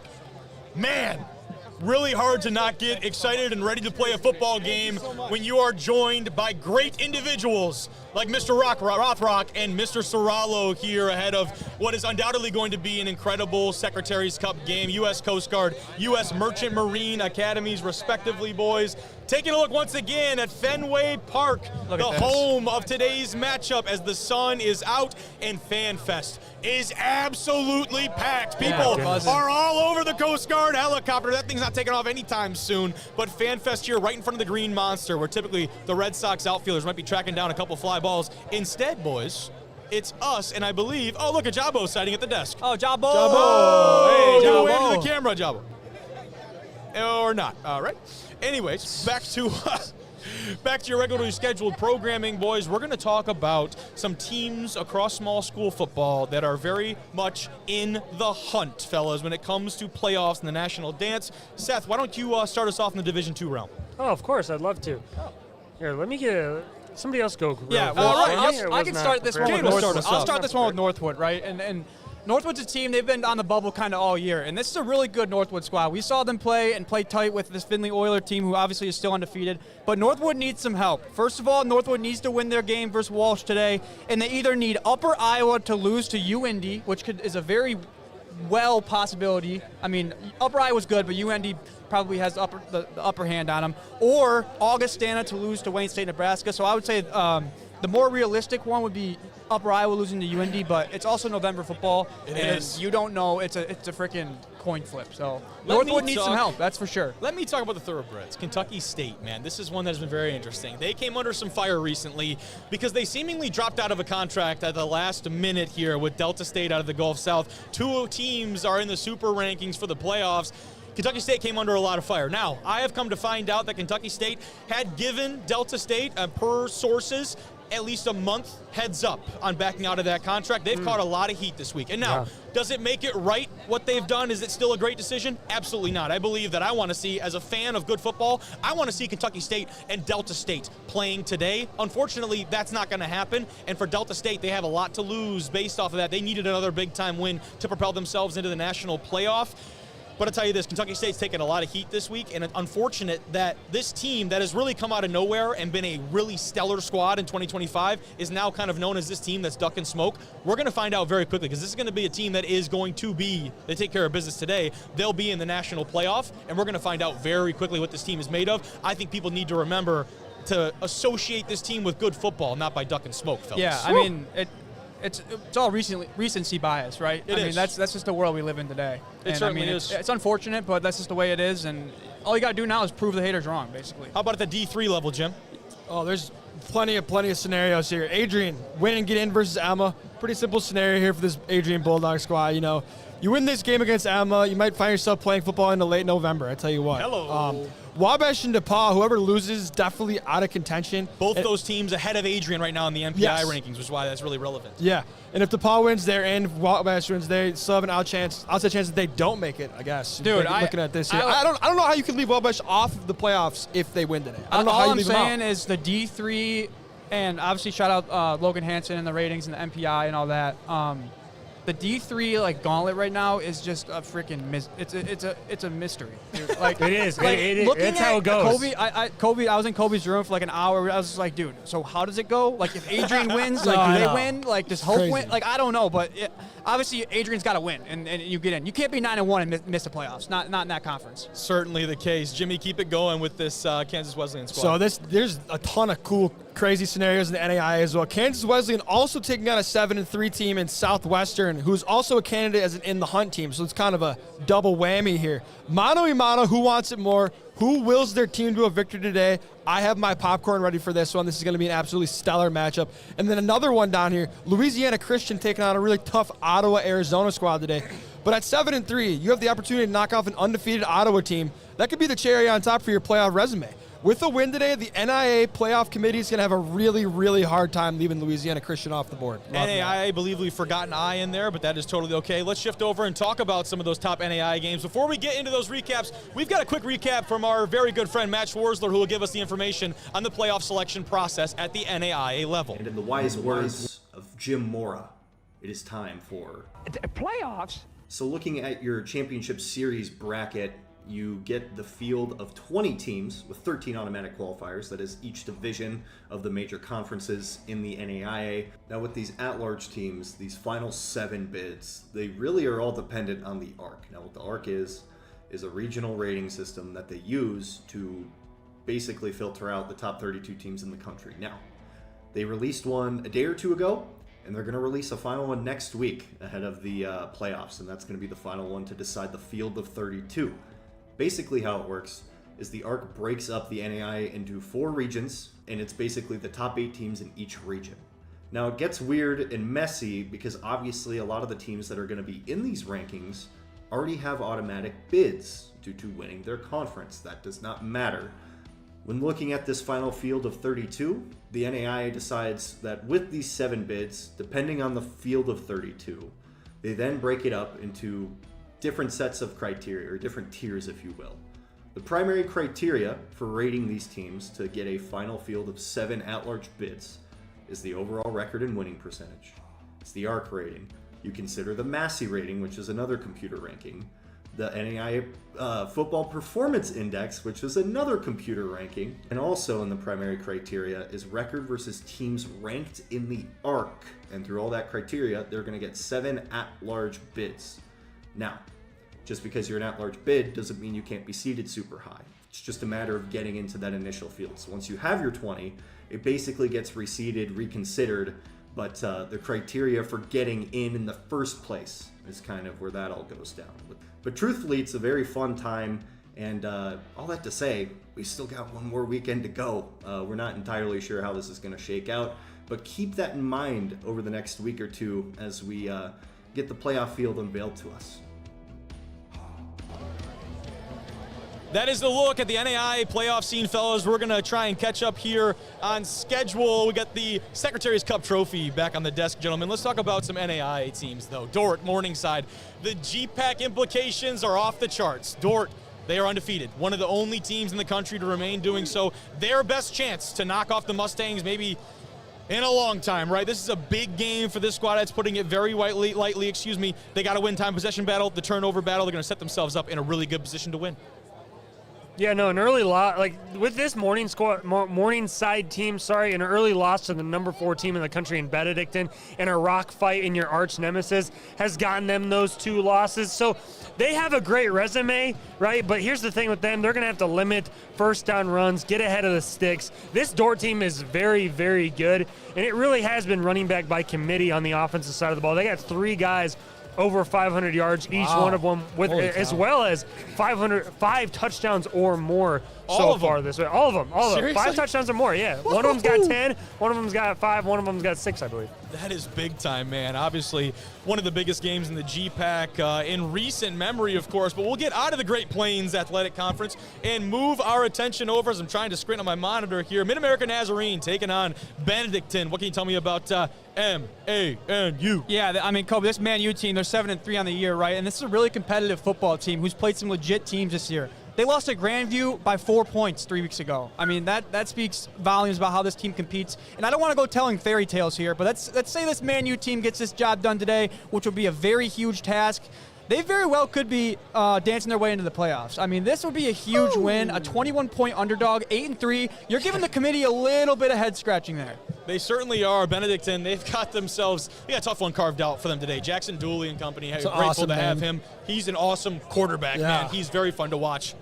Talk about Morningside. This Benedictine team, they took them down week 1. It was a close game. It was a gut punch type of game, but they came out with a win, and they have proven themselves along the way, really at every stop of the way. 9-1, like I said. That one loss to Grandview by astounding 3 points, gentlemen. This team has played with the best of the best, quite literally, in the country. Expect them to do the same today. He's Dooley, I'm of course referring to, thrown for 2,500 yards, 31 touchdowns. Feels like a pretty good stat line in the year, but he's got all the intangibles. He's a lot more physical than people give him credit for. They've actually gone to him quite a bit on the goal line. I love to see, he maybe isn't the most, he's not like a Cam Newton in the backfield, but he can get it done. He'll get you a couple yards, and he's very good at crossing the plane into the end zone, gentlemen. But we'll keep things moving. Let's go down now into a big Mid-South conversation and competition. I am, of course, referring to Georgetown taking on Campbellsville, boys. I've had the pleasure of talking about this Campbellsville Tiger squad plenty of times this season, and the first thing that comes to mind is how dominant this defense is. 24 sacks, 14 picks, and 10 fumbles on the year for this defense. They are just causing mayhem week after week. They've been great on third down as well, holding their opponents to just a 35% conversion rate. I do have a stat for you guys. They have not been in an onside kick situation all season long, and I think last game of the season here, a lot of things can happen. It's only a 2.5-point spread. There will be an onside kick attempt today. I don't know if that's a pick. Like, can you make that pick anywhere? There hasn't been one all year. That's insane. No one. They're doing it today. There hasn't been one. That's just crazy. It's an outlier. This Georgetown team, Caleb Carell, their offensive coordinator, actually told me this week that he thinks special teams is going to be a major factor in this one today. And I think it's going to come down to, can Georgetown score those points in the red zone? They've had a lot of trips to the red zone, but they've come away with a lot of field goals. So can they get it done, and can they actually get 6 points on the board down there in the red zone? Georgetown coming off one of the more complete outings a week ago, 400 yards of offense, 35 points, off of only 52 snaps. This is one of, if not the toughest conference in the entire country. There's a really good shot that you could have 4 teams tied at 4-2 after this week. Let's stay in the Mid-South, gentlemen. Lindsey Wilson University taking on a Bethel squad that has played a very different second half type of football in 2025. Yeah, so this Lindsey Wilson team, right, they're 8-1. They have a handful of ranked wins on the resume already this year and seem to be a lock playing some playoff football. Coming to the game, 11.5-point favorite. Their offense averages 44 points a game to the opponent's 19, hence the 8-1 record. And the offense is manned by a quarterback, Tate Rice. I don't know why that's just the greatest quarterback name I've heard, but that just comes out the tongue so smooth, right? He's thrown for 1,765 yards and 21 touchdowns. In the rushing attack, Devontae Saunders, he's a monster year rushing. Just under 1,500 yards and adding 17 scores as well. 100%, man. Seth, this Bethel team has been back and forth in 2025. They're playing a really good brand of football right now, though. Right. They've had some waves throughout the course of this season. And when Destin Chance came to McKenzie, Tennessee, you figured that high-powered offense, along with his brother, would follow them from Illinois College. But when you have an all-new team playing in one of the best leagues in the entire country, sometimes production is really hard to come by, and it certainly has, but they are definitely trending upwards. They're playing a lot better football so far this year. They're going to have their hands full with this Lindsey Wilson squad today, fellas. That they certainly are. Now, one of the more interesting matchups in all of NAIA football today, boys, is that these two teams, you might not have expected it, but there are some serious playoff implications on the line for Pikeville and Reinhardt. These two squads have not had the best seasons inside of 2025. But regardless of that, as Matt Schwarzler so gracefully explained to us, you win the conference, you're in. That is certainly the case for these teams who have playoff aspirations, even with 4 or 5 losses, respectively, in 2025. I'll start things off with this Pikeville team. You're talking about a 4-5 team that is about as feisty as they come, gentlemen. And they've got a lot of close games. Their margin of loss this year, you go 4 different games by 1-score margins. They've done well in conference play, of course, which is why they're in this position to get that automatic qualifier, 4-1 inside a conference. Xavier Malone, he's the guy under center, 3,200 passing yards, 21 touchdowns. He's done it all for Pikeville. Speaking of other great offenses, you got a team like Reinhardt, another team lost a couple close games early on in the year, but they have undefeated in conference play this year. A lot of really high-powered offenses in NAIA. What are they feeding these freaking guys in NAIA? Dude. Got an over-under of 68.5 It's today in the this football wild game. west, Do they brother. play It is. defense? Like, it's just crazy to me. I mean, also, 285 rushing yards a game for this Reinhardt squad. I mean, this is a team that's trending upward in their conference. Big game today for recruiting, morale, for future expectations for sure. It certainly is, boys. As we wrap up a little bit of our NAIA slate and check back in here, we got the Secretaries Cup back on the desk, right where it belongs, gentlemen. This thing's heavy.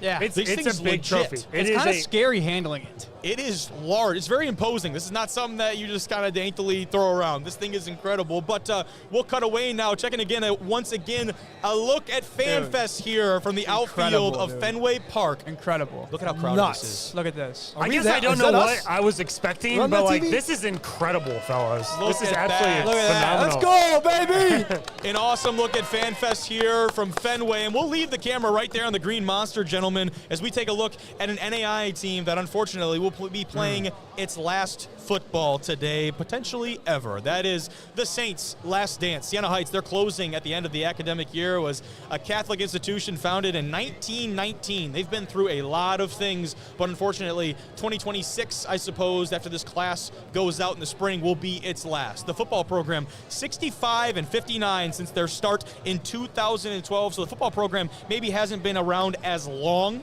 as the university and institution as a whole. The final game today, boys, they don't get sent out with a cupcake. They're playing Indiana Wesleyan. At least they're at home in the confines of Adrian, Michigan. But this Wildcat team from IWU is freaking dangerous. So they're going to have a lot to prove today. Really hope for their sake they can go out on a positive note. Right. It's going to be an uphill battle. That would be awesome if they could win that game. Shout out those guys in that team. I know that's something that, obviously is very difficult to deal with. And, in today's world, a lot of stuff can go wrong quick, but shout out to the resilience of those guys. Hopefully those guys can get it done today. Well, it's an emotional day, not only for the guys on that team, but the guys that were like on those past teams as well. They're no longer going to be able to say that team is a team, and so it's an emotional day all the way around. It certainly is, and this one, of course, hitting especially close to home for a couple of us from Michigan. As you go back to another Michigan NAIA school shutting its doors, only a year coming off the shutdown of Concordia, Ann Arbor, all of their athletic programs, unfortunately, shuttering, including a really solid football program in the Midwest and that Concordia squad, guys.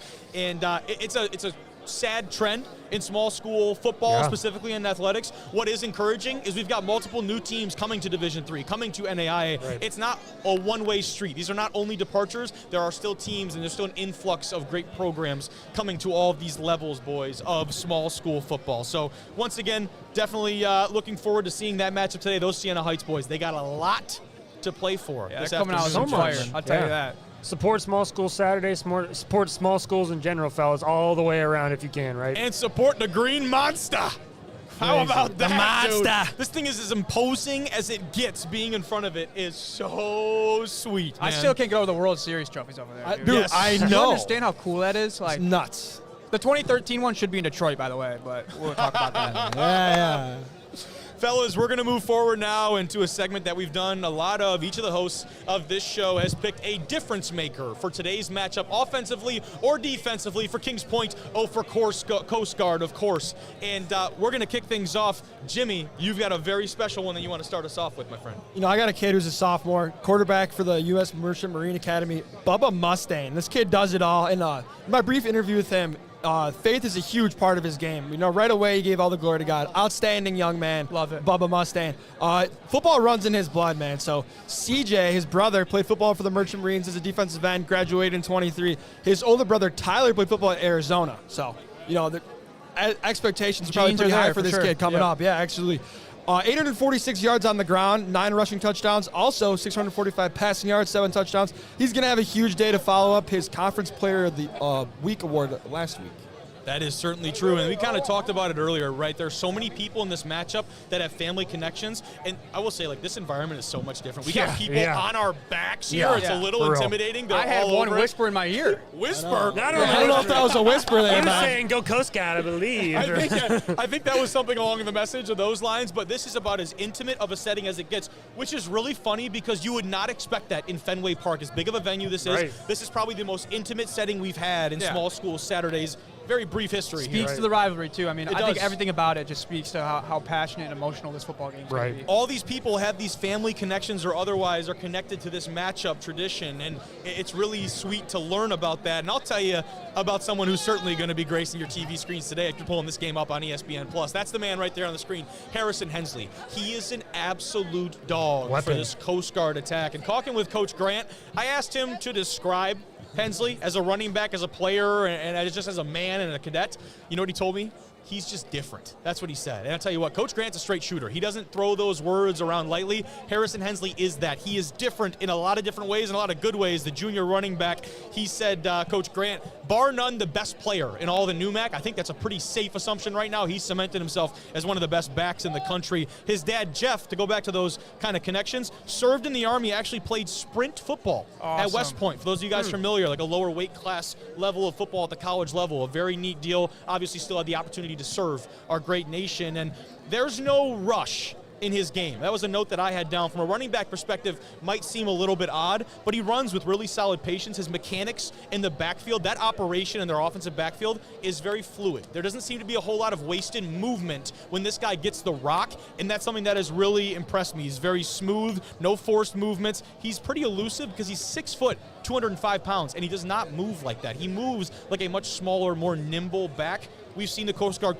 utilize him, in the Wildcat formation. That's a very lethal combo. You get an extra blocker, extra hat in front of Harrison. You get into the red zone, and currently he's got the 3rd most rushing yards in the country, almost 1,400 on the year, and I'm sure he'd be the first to credit his O-line that's performed very well. You look at some of the clips and you pull up some of the film, there's a lot of times that Harrison is not even getting touched till the 2nd level, and by then, fellas, it's just too late. No, absolute weapon. I mean, you said he's smooth. You got to do that to rush for 1,400 yards in a season. Absolute weapon of a human. We watched a little bit of on film, but holy cow. Yeah, you combine a patient back like that and a good offensive line that's obviously going to give you some gaps to run through, and you're going to have success, as Hensley is the example of that. He certainly is. Talk about a guy on the other side of the ball for this Bears team. Yeah, I'm going to talk about a junior from Thunder Mountain High School in Juneau, Alaska. Electric. His name is Lucas White, the linebacker, and he is everywhere for this Bears defense, let me tell you, ladies and gentlemen. And I think one of the most important stats here, this is a guy who played 8 games last year, right? He only had 33 tackles. This year, he leads the team with 91 total tackles. He has 3 TFLs, a sack, and a forced fumble. He had a career-high 16 tackles against Maine Maritime. And I think to have a production jump like that, it's a testament to this guy's work ethic. Hey, we found it. The coaching staff developing these guys the right way. And honestly, you see, the bigger schools of the service academies, the Air Force and the Navies, and you see those linebackers. This is one of those guys you see, the prototypical linebacker. Yeah. I'll tell you what, he's a bruiser, and he's going to be everywhere for this defense. Blue freaking collar, man. You watch this defense play. Any defensive coordinator would love to have this guy in the heart of their defense, I'll tell you that. I love that. And we talked a lot about, what does it mean to play service academy football? And I think we've uncovered some of those pieces. You talk about the implementation of that triple option because you don't have guys on campus to go through these complicated and convoluted It's the same thing on the defensive side of the ball, man. You're going to try to run, those 4-3 schemes, those schemes where you can really, get an extra hat in the run game. You're not necessarily maybe concerned with what's happening in the pass game all that often. And so, you're going to play a lot more traditional style football. I don't know exactly, how they plan to use him, but that run is really what they're going to be focused on today. You talk about another guy that's a thumper. Let me tell you about Aiden Graham, the junior linebacker from Merchant Marines. He leads the team in both tackles and TFLs, 41 tackles, 7 tackles for loss. Also has a sack and an interception on the year. This dude is a thumper as well and a run stopper. The matchup today, Mr. Hensley, I believe, and Aiden Graham as well. One of those two. Something's got to give between those two guys. Me and an A gap, baby. That's what this game's all about. There might be the anime explosion, when they meet.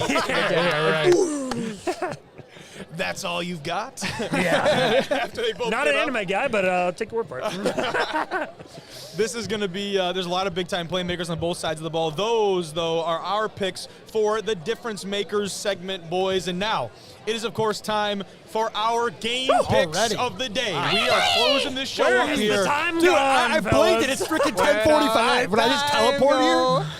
Jeez. It is time for the game picks here, as I could just find my game picks bar, and there it There it is. is. We are ready Oh, for the baby. game picks. Hey, We're I think starting wait, things Kobe, off. records? Kobe, We before have the you picks do records that, up? you got to get the sky cam on these jerseys back here behind us on this field. Okay. I mean, Oh, I these didn't things even see are those yet. incredible. He would be Specialists correct. out here Those doing are their special sick. things. Special These edition. jerseys are one of the most Look at all-time jersey FanFest. I mean, matchups ever. FanFest. I don't know. Again, I don't know what I expected, but I mean, Fenway Park, everybody here. Shout out to everybody that is here Yeah, today baby. supporting these respective service academies.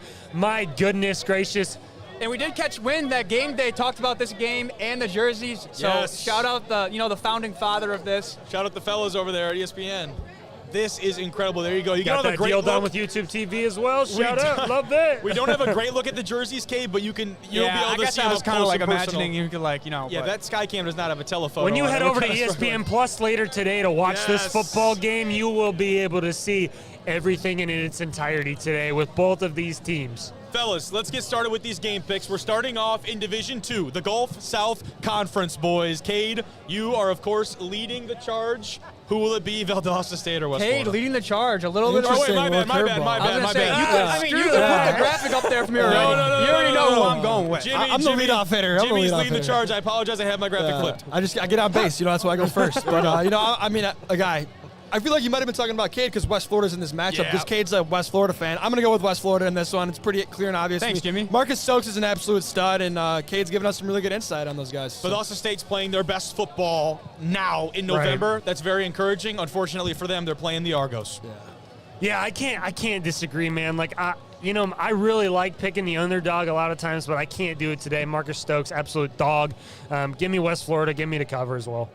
Yeah, and look, I said earlier in the year, I'm not betting with my heart. I love this West Florida team, and I don't really think there's a question. I think the dramatics of the game make it more kind of magnified for Valdosta State, you know what I mean? Because they have a legit shot of making the playoffs. Like, you win this game, you make the playoffs. And if West Florida loses, they're still in the playoffs. So, I mean, give me West Florida, obviously, but maybe a little closer than I said, about 50. Okay, yeah, 50 was a little bit of a stretch. But now, though, the RMAC title game, Chadron State going on the road to Pueblo. The Thunderwolves are favored by 17 in the Thunder Bowl, gentlemen. I tell you what, I think 17 is a lot of points to be favored by in this game.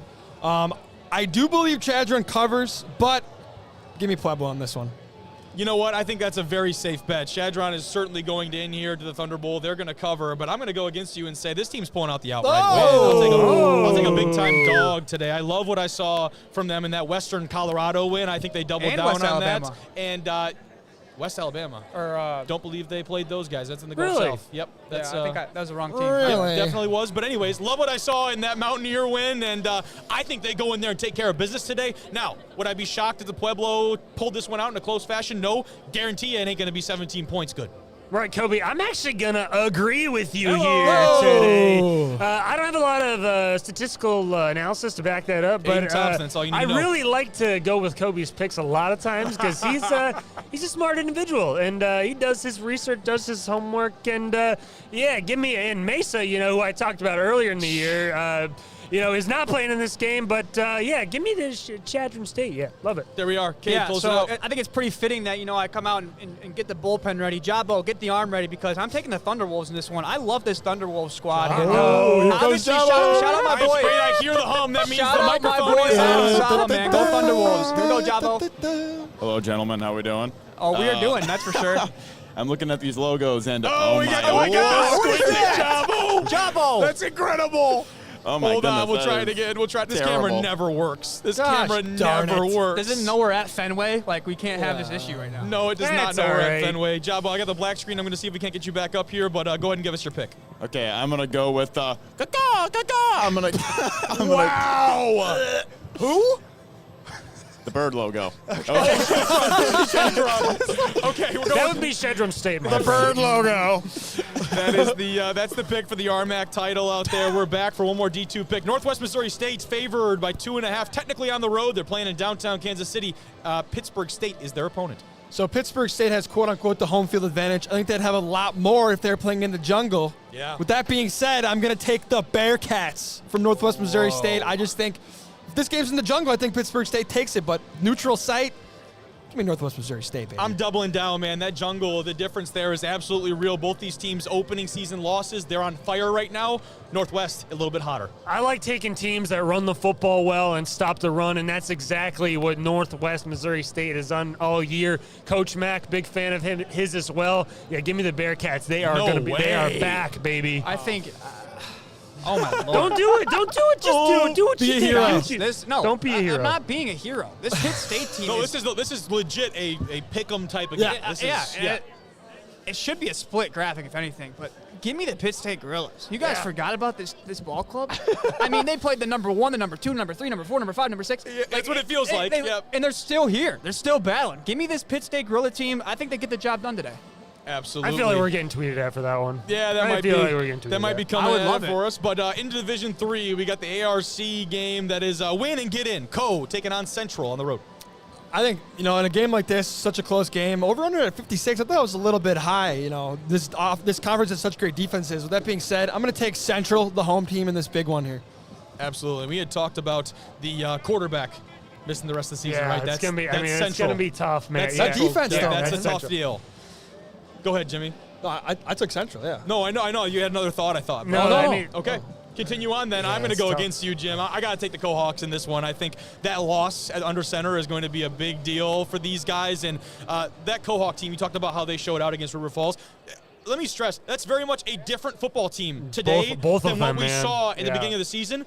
I think for Co, it's a good thing. I think it's a really good thing, good indicator for success today. No, I actually watched Central a week ago playing the rain against Simpson, and personally, I know it was the crappy weather, but I didn't think they looked very good on either side of the ball. And Co, man, again, they have 2 losses to 2 top 5 teams. Yeah. And I think this one gets ugly. I'm going alt spread 6.5 on this one. I think it could be even more. I think Cole rolls the Dutch today. I know it's Pella, but I hate Pella. I'm sorry. I don't like him. Grew up in Oskaloosa, went to Simpson, don't like him, never will. Screw the Dutch.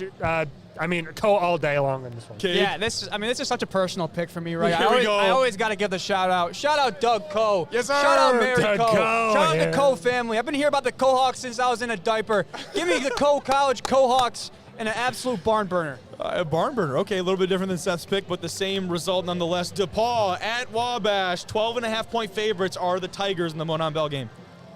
I tell you what, James Hannah Martin the first. My great-grandfather was a little giant, and as 12.5-point underdogs, they're not going to win this game. Give me DePaul. Wow. Oh, that hurts.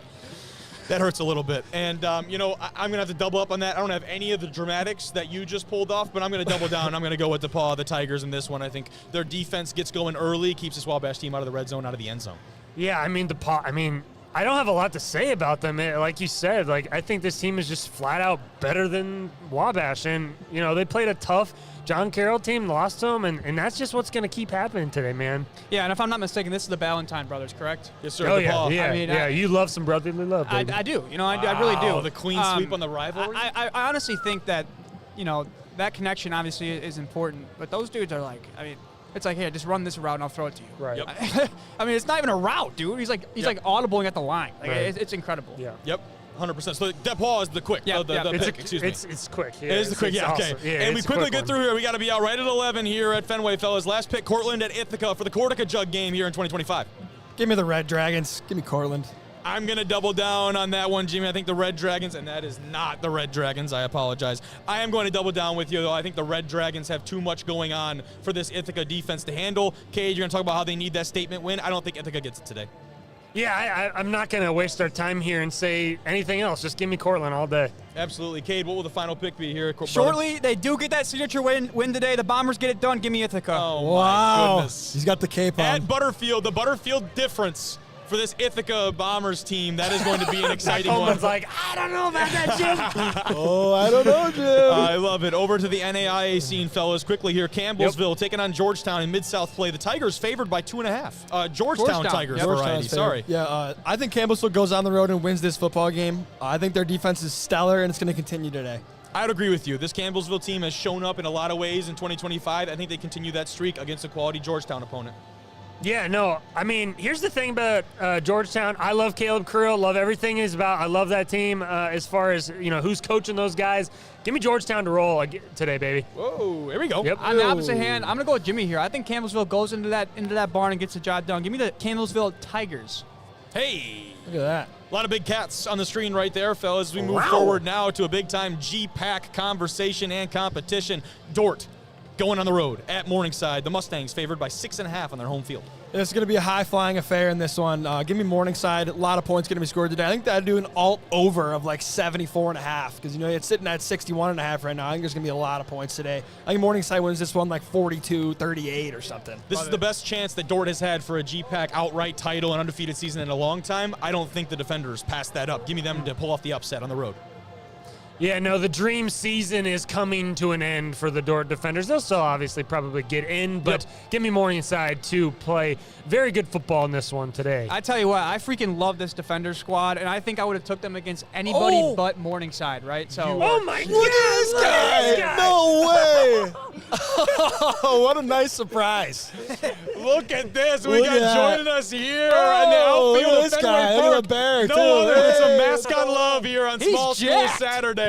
Yeah, Absolutely. absolutely. Someone else going to pop out? Yeah, that is incredible. Thank you This is guys awesome. for popping by the Holy set, cow, man. hey. What a neat deal. This is awesome. Oh Some my great God. representation here in Fenway Park ahead of the Secretaries Cup game. The U.S. Coast Guard, U.S. Merchant Marine. That's awesome, man. They're keeping the Secretaries Cup in 2025. That is the goal for this Coast Guard squad, fellas. And as we keep going, Kate, I think if I heard you correctly, you're taking Morningside, by the way? Yes. right, Love yeah. the defenders, man. If they played anybody else in the country, I'm taking them. Morningside's getting it done. Morningside rolls. You guys And drive here finally, together? a lot of conversation in that guys car did? ride. One last pick, fellas. Mid-American Nazarene taking on Benedictine on the road. Benedictine's a 21.5-point favorite, and they are favored that way for a reason. Give me Benedictine. Doubling down, Jimmy. I love this Ravens team. No, I'm not going to waste any more time. They're going to cover easily. I think Man U covers, and I think Benedictine wins. So, So you got Yep, me Benedictine too, me outright too. and Man U to cover the spread. I like it. correct. Let me make sure I get all the I think they'll graphics cover up here, 14 and a gentlemen. half. Yeah. yeah, 13.5. I would alt spread it. Give me a plus 14 and a half. Now, though, boys, it is time to do our final game pick. The Merchant Marine Academy versus the This place is U.S. filling up, Coast Guard dude. Academy. And, of course, as we usually do on Small School Saturday, before we make our final picks, we're going to take a word from both squads, both academies, ahead of one of the most unique matchups and rivalries in all of college football.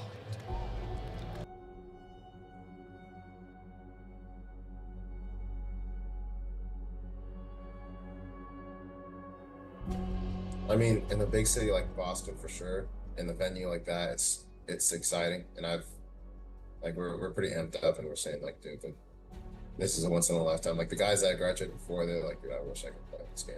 Just put everything else aside, look around, enjoy it, take it all in, but same thing, all right? The team that plays the best football on the field on Saturday is going to win that game. They got big guys up front, just making sure that we lock up at the first level, and they've been playing us for years. Like, they know exactly what we're going to roll out there. It's like, can you stop us, like, almost in a way. They do a lot of things well. It's going to be a battle. These guys chose to wake up to room inspections and put on a uniform and to commit to something greater than themselves. So you have to respect both sides for that, and I think we all do respect both sides for that. We have a system every week. We're not changing up. We're not doing anything special. All three levels are going to work really well together, and we're going to get the job done. So They throw a lot at you to kind of confuse you, and honestly, if we just play our game and we execute, I think we'll be just fine. They're waiting for you to make a mistake. All right, if the eye discipline's not there, if my feet tell me to go someplace where I shouldn't be on the back end, that's when you get in trouble. They are who they are, and they're going to do what they do.